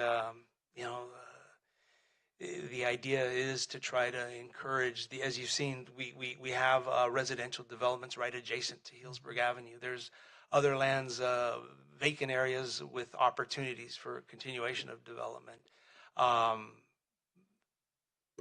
The idea is to create that environment that would bring out the active transportation user, the cyclist, the pedestrians, and that's what this hopefully will lead to.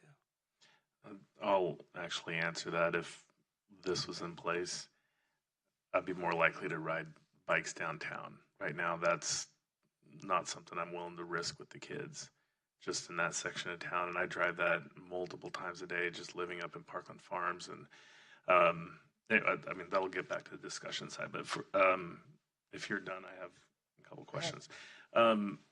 We're going through the roundabout project right now, and there's clearly been some surprises with the condition of the utilities and everything underneath. What is in that section? I mean, are we looking at kind of the same potential 100 and whatever year old sewer lines? And then the second question is, how many roundabouts are proposed? Are we talking about one at Powell Street and Dry Creek and then Parkland Farms, or is that going to be part of the community outreach discussion? Yeah, to your first questions on what can we expect with these conditions out there, it is true the roundabout has posed us many challenges, not the least of which has been the conditions of some of these, in some cases, 80, 90-year-old utilities. Some of them were been buried, long gone, and forgotten. Healdsburg Avenue north of Powell, for the most part, up until about, I want to say, the 60s, was a county road. It was the old state highway up until the bypass built in the early 60s. But the level and, for that matter, age of utilities does not match or compare what we've found in downtown areas, and specifically the roundabout. We do have utilities in there, the communications, dry utilities, gas. There's underground electric. And we have our sewer trunk that continues on to Powell. It's a pretty deep sewer. Just by way of knowledge of some of the history, I know that it's got some problem areas in its trench, which would need to be addressed. Not that this is a utility project. That's just something that has to be addressed. Goes to the question brought up earlier concerning some of the pavement conditions. So there are some challenges of those, but in no way related to or similar to what we had in the older part of town. As for roundabouts, and for that matter, any of the intersection control configurations, that's what the study with the public outreach community input will help to identify.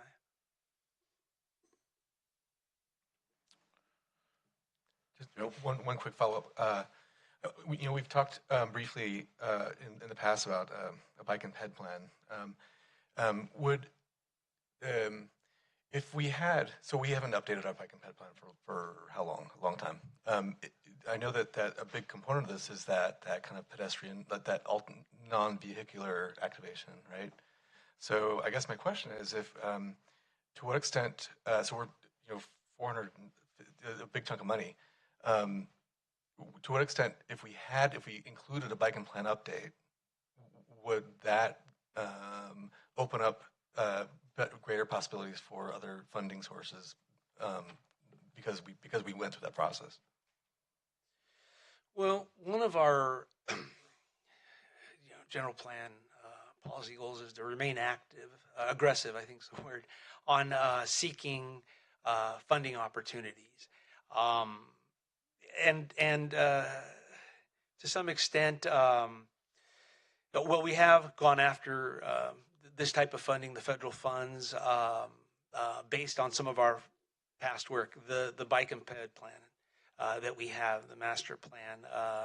I want to say some of the community-based, the name escapes me, but another study that was done identifying areas that, according to U.S. Census, are challenged, and so trying to open up some opportunities for these.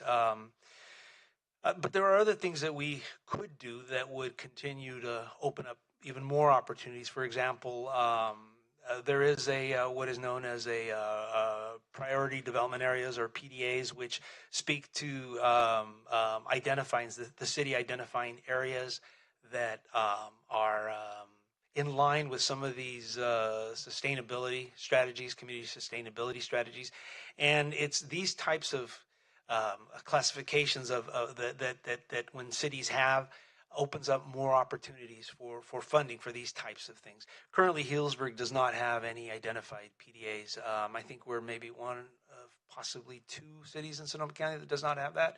It's an area that we may want to look at a little bit more before too long.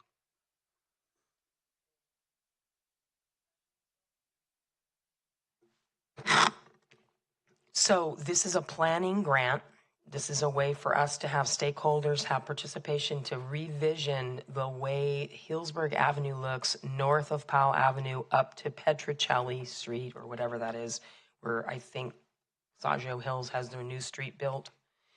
So it's essentially going to benefit that whole stretch to create. And again, this comes from a 2012 city adopted resolution. I'm just trying to understand why we want to do this right now. I know that's really crazy, but I go to the why principle, especially at 9 o'clock at night. So why am I doing this now as a city? Why would we want to do this now? Because we want to do, like you said, I understand what you're talking about, that language of, looking at streets. But until the developers in this town do more environmental principles related to their building, I have a hard time with it. So I'll get to the question. Why are we so compelled to do this now? We have the roundabout going on. We got other infrastructure issues going on. I'm just curious what the thrust is. Have we heard from the community that they want to see a change other than repaving it and putting in bike lanes? I can kind of answer that. So I've been hearing from the community since before I've been on this council about what are we going to do about that piece of moonscape that's north of Dry Creek Road. And this represents the start of that process. So if you look back as to what happened with the CHAP plan, right? I mean, that started off as a study just like this, and it morphed into what is happening now. So this is an outside entity doing this work so our city staff doesn't have to do it. It also includes CEQA, which is huge, design, pedestrian stuff, bicycles, different users. This is a full suite of what's going to happen from Dry Creek Road to essentially Alexander Valley Road. So that's what this is about. I understand what this is about. I'm just trying to understand what the immediacy is. I understand paving it and putting in bike lanes. What I don't understand is spending this much money, getting all this community stakeholder time when we have other issues that we're dealing with. I just feel like we're taking on a whole new project and we haven't finished the CHAP plan. I mean, if the CHAP plan, I've read the CHAP plan so many times. If the CHAP plan was realized the way the CHAP plan was written, sorry, but I think some of the stuff that's going on right now is not necessarily following it. I'm sorry, I just am bringing it up. So, I mean, it's supposed to be a mixed income property. So I guess I'm just curious about this. I just want to know if we're better off. I don't want to diss anyone. I'm just trying to understand this. A lot of money for planning. And I'm wondering if we have the energy right now to take something like this on and get all this community input for the northern part of Healdsburg Avenue, other than repaving it and putting in bike lanes and beautifying it. I just don't know about this plan. I'm just curious. Well, I'd like to open it up to the public, if you don't mind. Okay.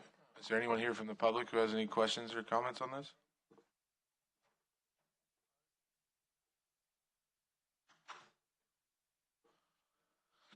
Mark, welcome.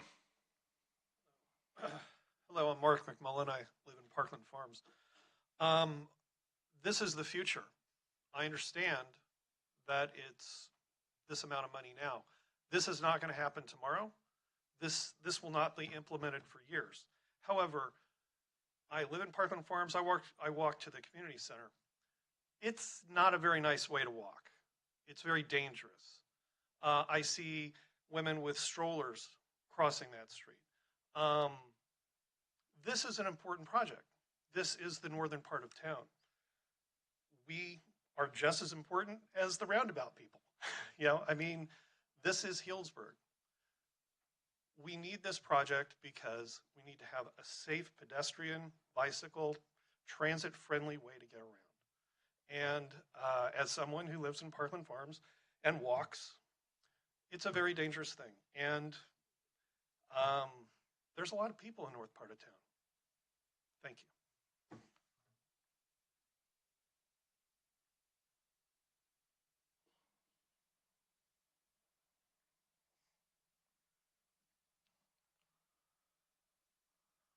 Rosie, welcome. Hello. I am a member of Nextdoor, which is a great application for neighbors to speak to each other, as well as Facebook, all those lovely pages we have about Facebook. And there's quite a bit of a complaining about this. What happened to this? That's the big question I got when I was running for council this time. We were promised this wonderful project, and now we're just kind of sitting on it. I don't think that we should consider the roundabout in any of our issues because God knows when that's going to be done. I was on the Chasic committee actually in 2010 and quit because of the railroad question that couldn't be answered.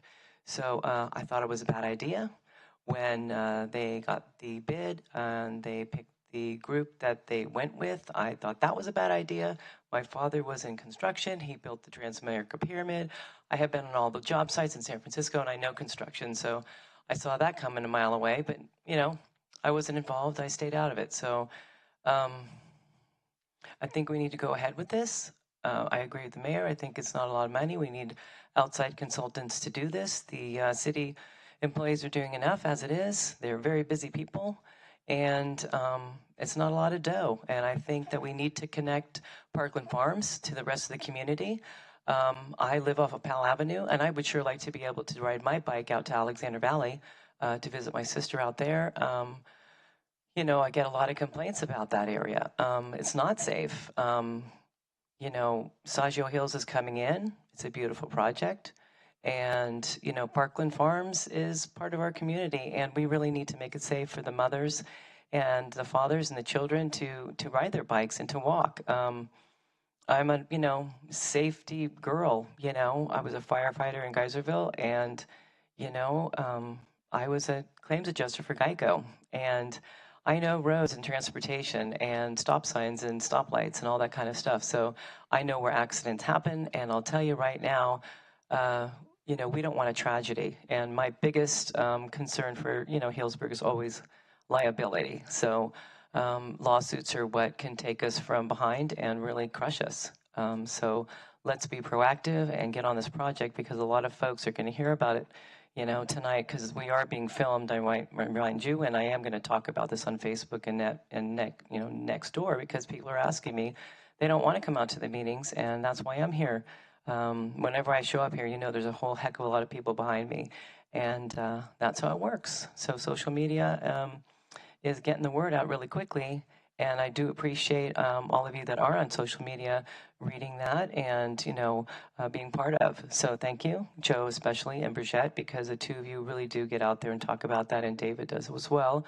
And I know Sean is a busy guy, and he's got lots to do, so I'd like to see Leah on there. Thank you. Thank you.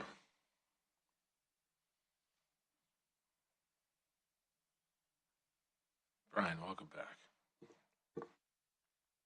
Hi, so Brian Summer. So I just want to highlight real quickly. I mean, $500,000 is a lot of money, but when you brought up CEQA and the ability to move forward and things like that, it makes a lot of sense.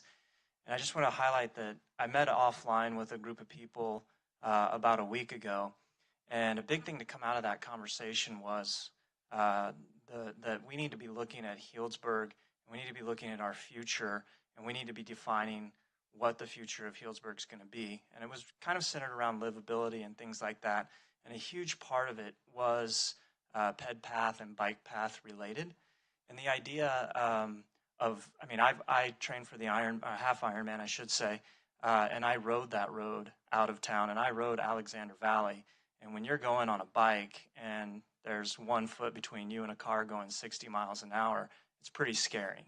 And so and I mean, let's face it, people speed on that road, and that road's laden with potholes. So my point is there needs to be sort of an avenue that's safe for people to be able to walk down and bike down that doesn't parallel the road. And I know that's kind of part of this whole plan. And there needs to be, you know, maybe less than a half a mile of no access points so that if there is some sort of danger on that road, it doesn't take you a half a mile to get away from it. And so I think those are all the things that a study like this would reveal. And to me, it just kind of opens the possibility for the future of Healdsburg from a livability standpoint, but also from a sustainability standpoint of people being able to get away from you know, driving cars and things like that and being a little bit more sustainable. So I think if that's truly one of the big visions of the city, to be sustainable and to be livable, I think this is just a logical first step in sort of getting the data and facts to support it. So that's where my head is. Thank you. Anybody else?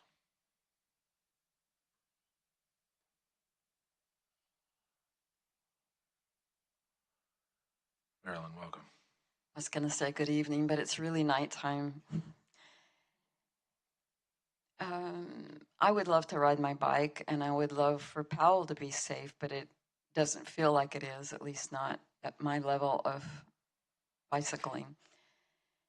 So I agree with everything that's been said, but at some point I want to ask, do we do everything that we want without asking where the money's going to come from?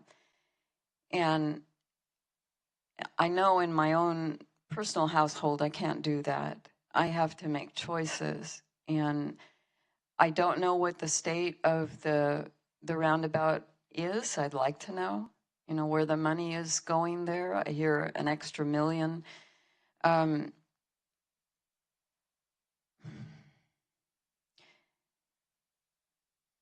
I guess I just think, yes, we have to have vision and we need to look ahead, but let's be realistic. Let's put it on a calendar. Maybe it's 5 years away. I don't know.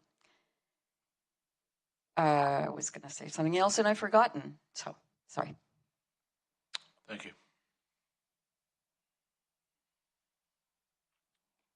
Anybody else? Okay, I'll close the public comment. So I just wanted to kind of put my 2 cents into this. I mean, I kind of started at it already. So this, the discussion about this started back in 2012 with resolution, and I've been on this council since 2012, and we've been talking about it since then. And I hear a lot of people who use that road that goes north from Dry Creek and how important it is. And I always say, well, it's a bigger deal. It's the road has to be redone, and it's an arterial road, and so it's more important. And this is the chance to do it, right? So this is the first step in a large project where that piece of road is improved to where it's actually usable and nice looking for the future. So it started 5 years ago, and this planning process here is 18 to 24 months. So in another 2 years, maybe the Healdsburg Avenue improvement project will be completed by that time, right? And so now you'd have another project to further improve, another piece of street. And, we've had our Measure V money, and every time, we fix this road or resurface that or this, and everybody says, well, what are you doing about Healdsburg Avenue north of Dry Creek? That's a moonscape, right? Well, that's going to cost more money. It's going to take more time. So this is it. This is the start of that process.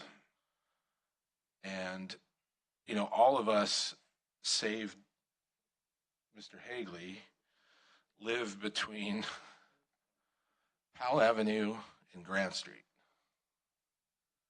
right? All 4 of us.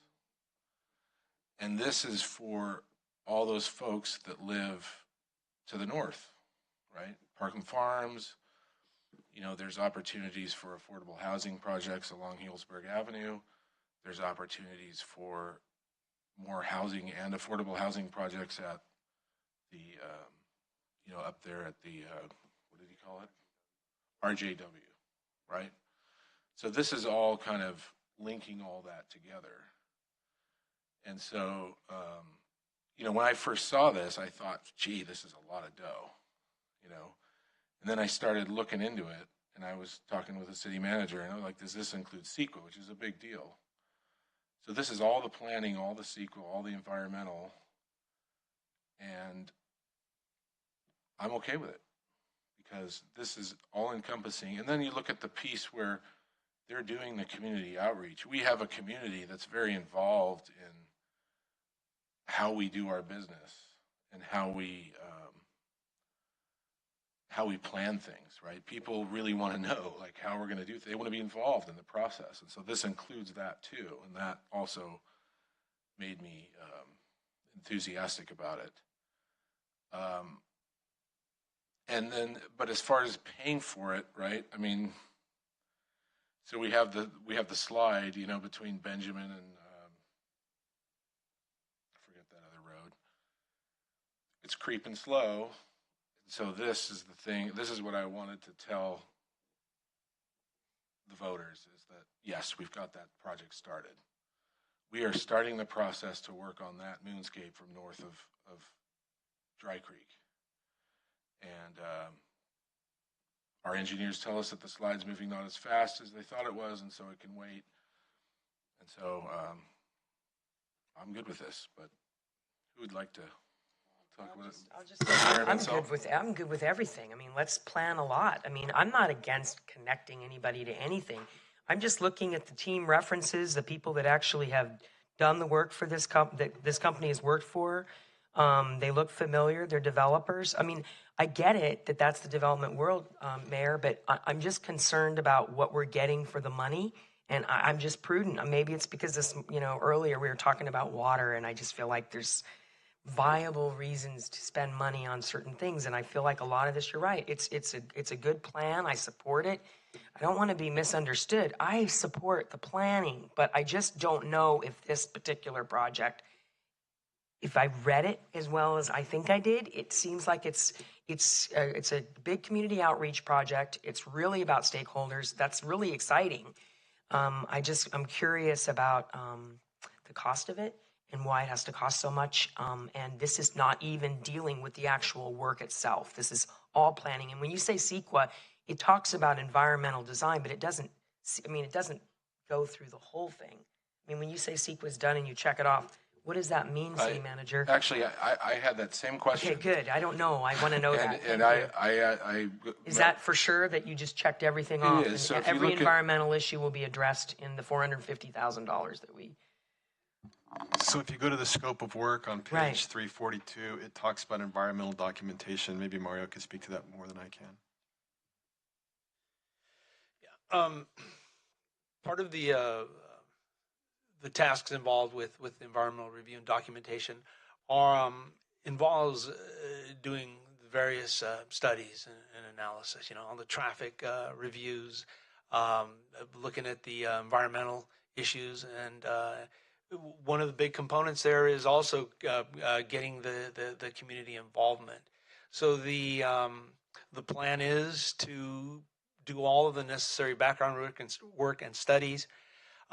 Develop the appropriate level of document which needs to be identified, and then run that process through to its end, which would involve distribution for review and input. It would involve the public hearing process, and at the end of the day, approval of the environmental document satisfying both the CEQA at state level and NEPA at the federal level.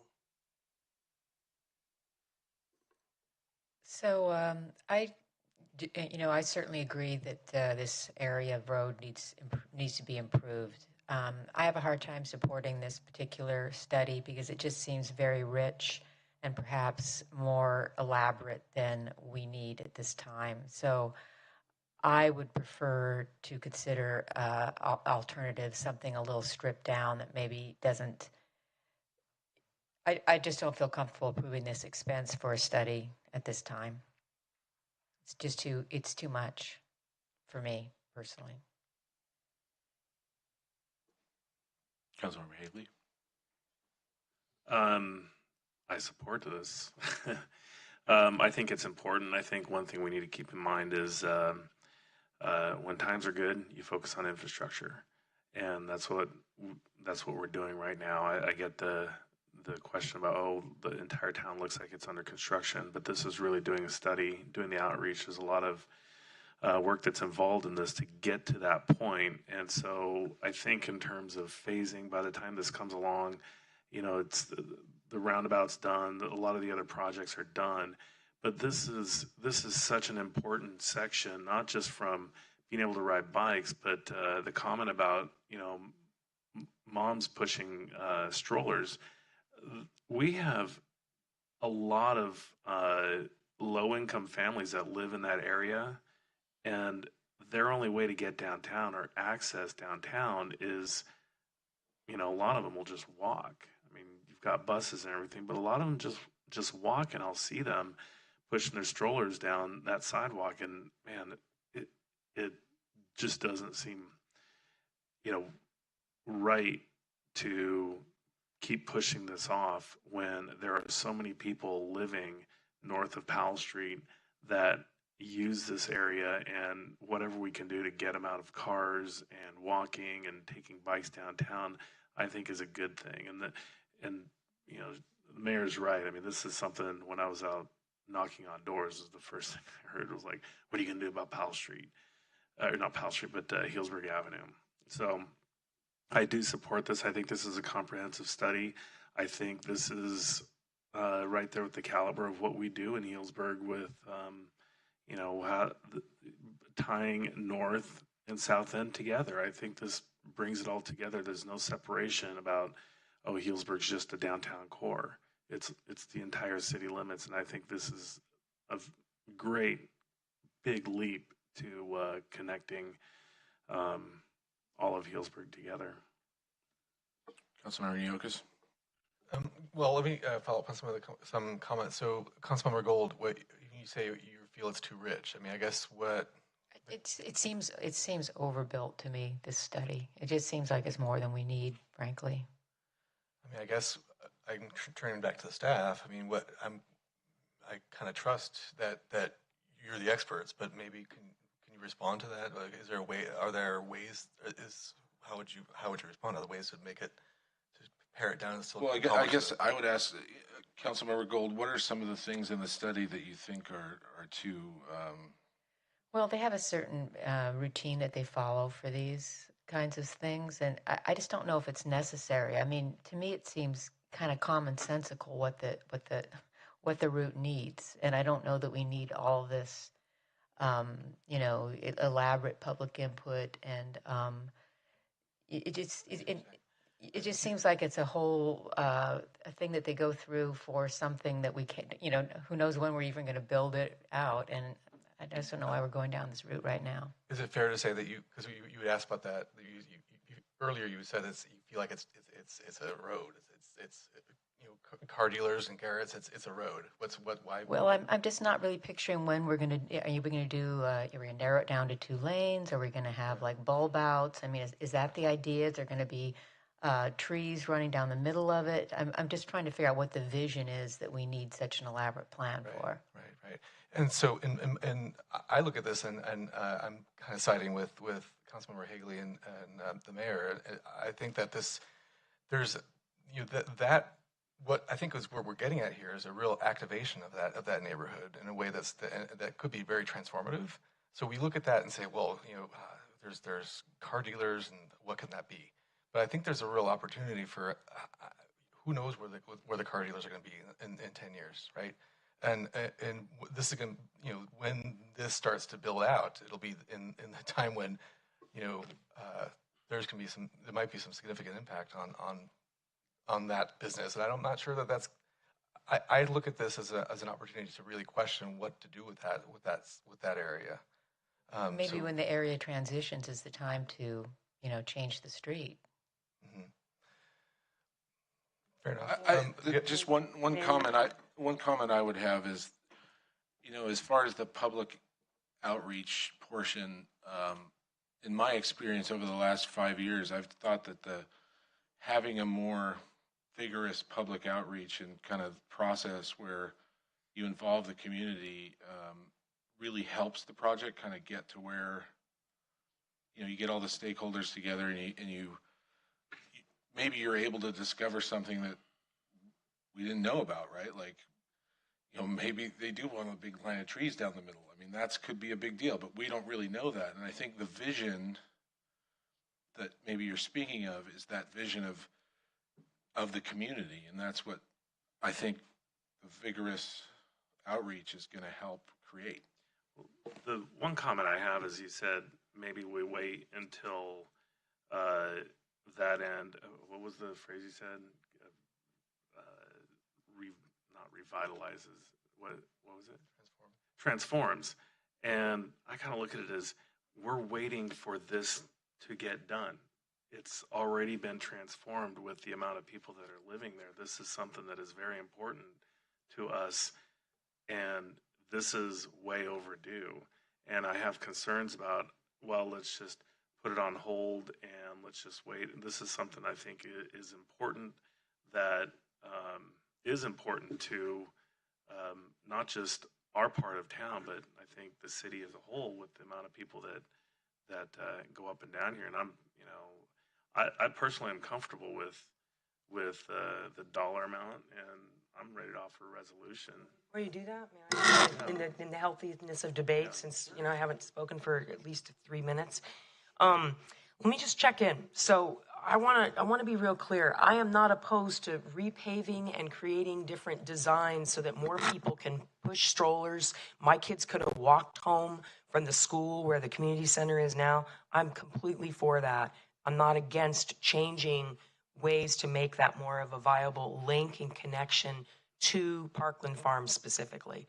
My concern is the cost of this particular product, and I just want you to know that I don't agree that it should cost this much, and I don't know if community input is always realized in the way. Like, for example, let's take a concrete example, ADUs, okay? That group that came, there was so much public input and nothing happened, okay? I know that we're gonna maybe get there, but we haven't, and that was really vigorous. So I understand this is a neighborhood, although I'm wondering what the neighborhood is on this street, because this was Old Redwood Highway. I'm totally down for making it smaller, let's change it all, but I just don't know. I'd love to have MIG here.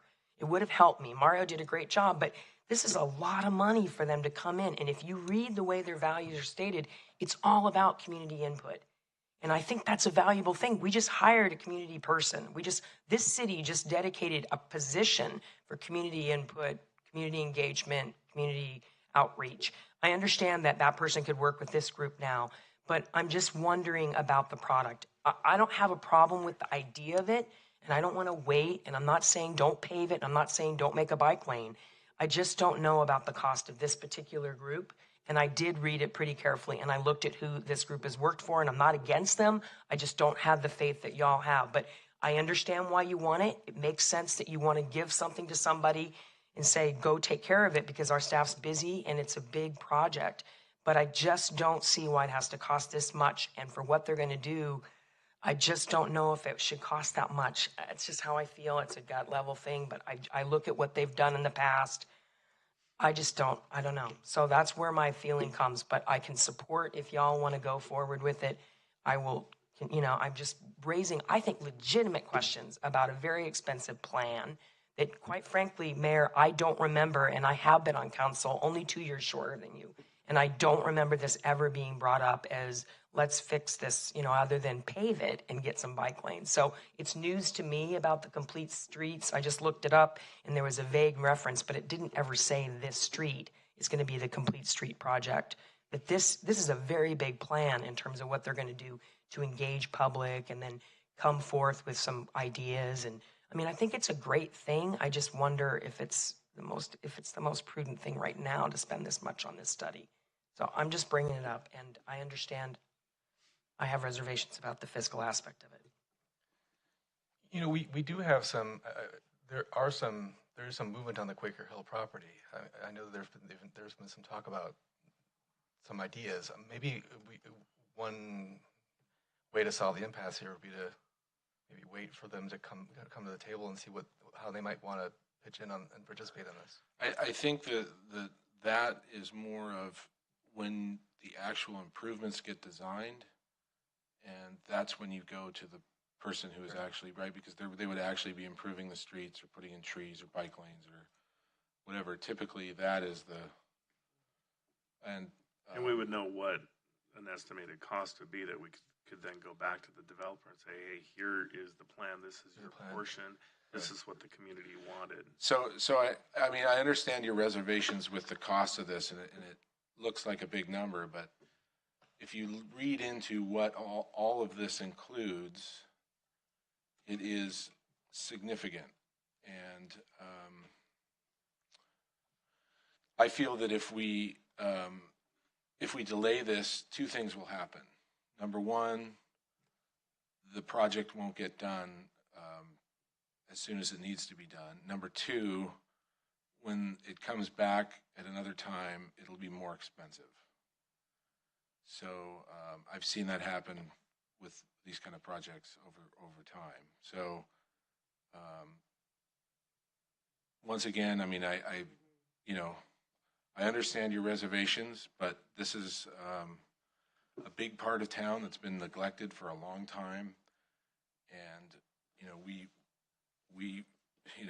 we have affordable housing sites there. We have the food pantry there. We have, it's a conduit for a lot of people that move into town, and we all live downtown, right? We live in the old part of town.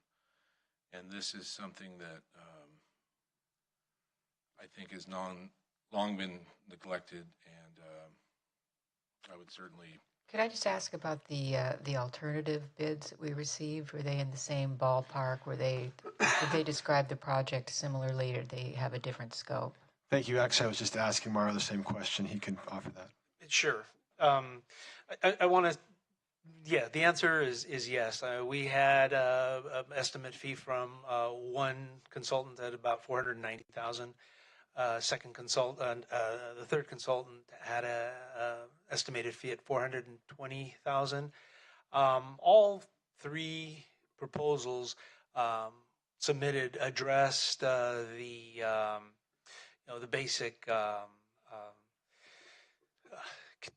requirements in the request for proposal. So they all came in. They appeared to be satisfactory, and staff did a pretty extensive review on all of them, and based on some pre-established criteria that was identified in the request for proposal, found that the MIG was superior to the other two. It fell, coincidentally in the middle, or between both of the two, but they're all in that ballpark. One more question.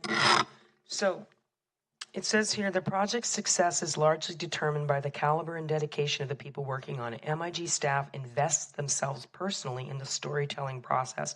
So it really is a narrative. It is, they're going to go ahead and engage. And so that was part of the RFP, or is that the right acronym where you guys put it out? You wanted public engagement, and you wanted, because I just didn't know anything about this. So sorry to be so ignorant. I didn't know this was even in the, so when I saw it, I went, wow, it's a lot of money. So I didn't know that this was already something that, so public engagement was a big part of it, and that's what they're good at, according to them, because they're going to come in and help the stakeholders come together and agree on some values and then get that street the way they want it.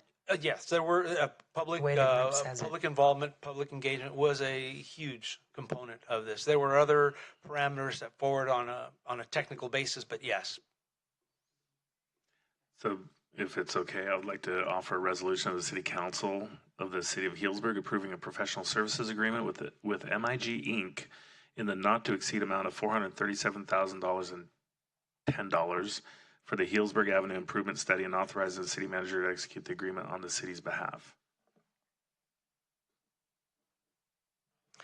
I will second that. I have a motion and a second. May I have a roll call vote, please? Councilmember Gold. No. Councilmember Hagley. Yes. Councilmember Nayokas. Yes. Vice Mayor Mansell. Mayor McCaffrey. Yes. The resolution passes. Thank you.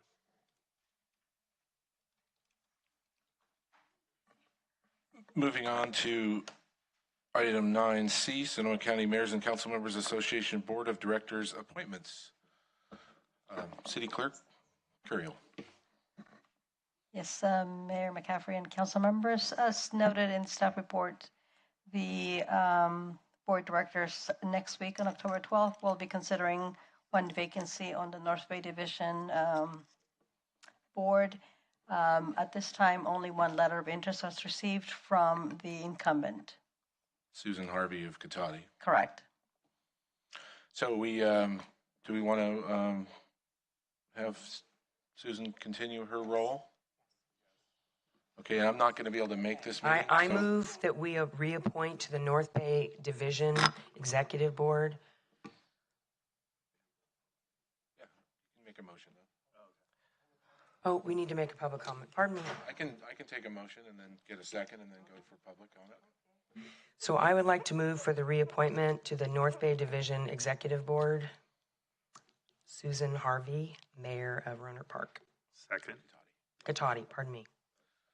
I have a motion and a second. Is there anyone in the public who has any comments, questions about this?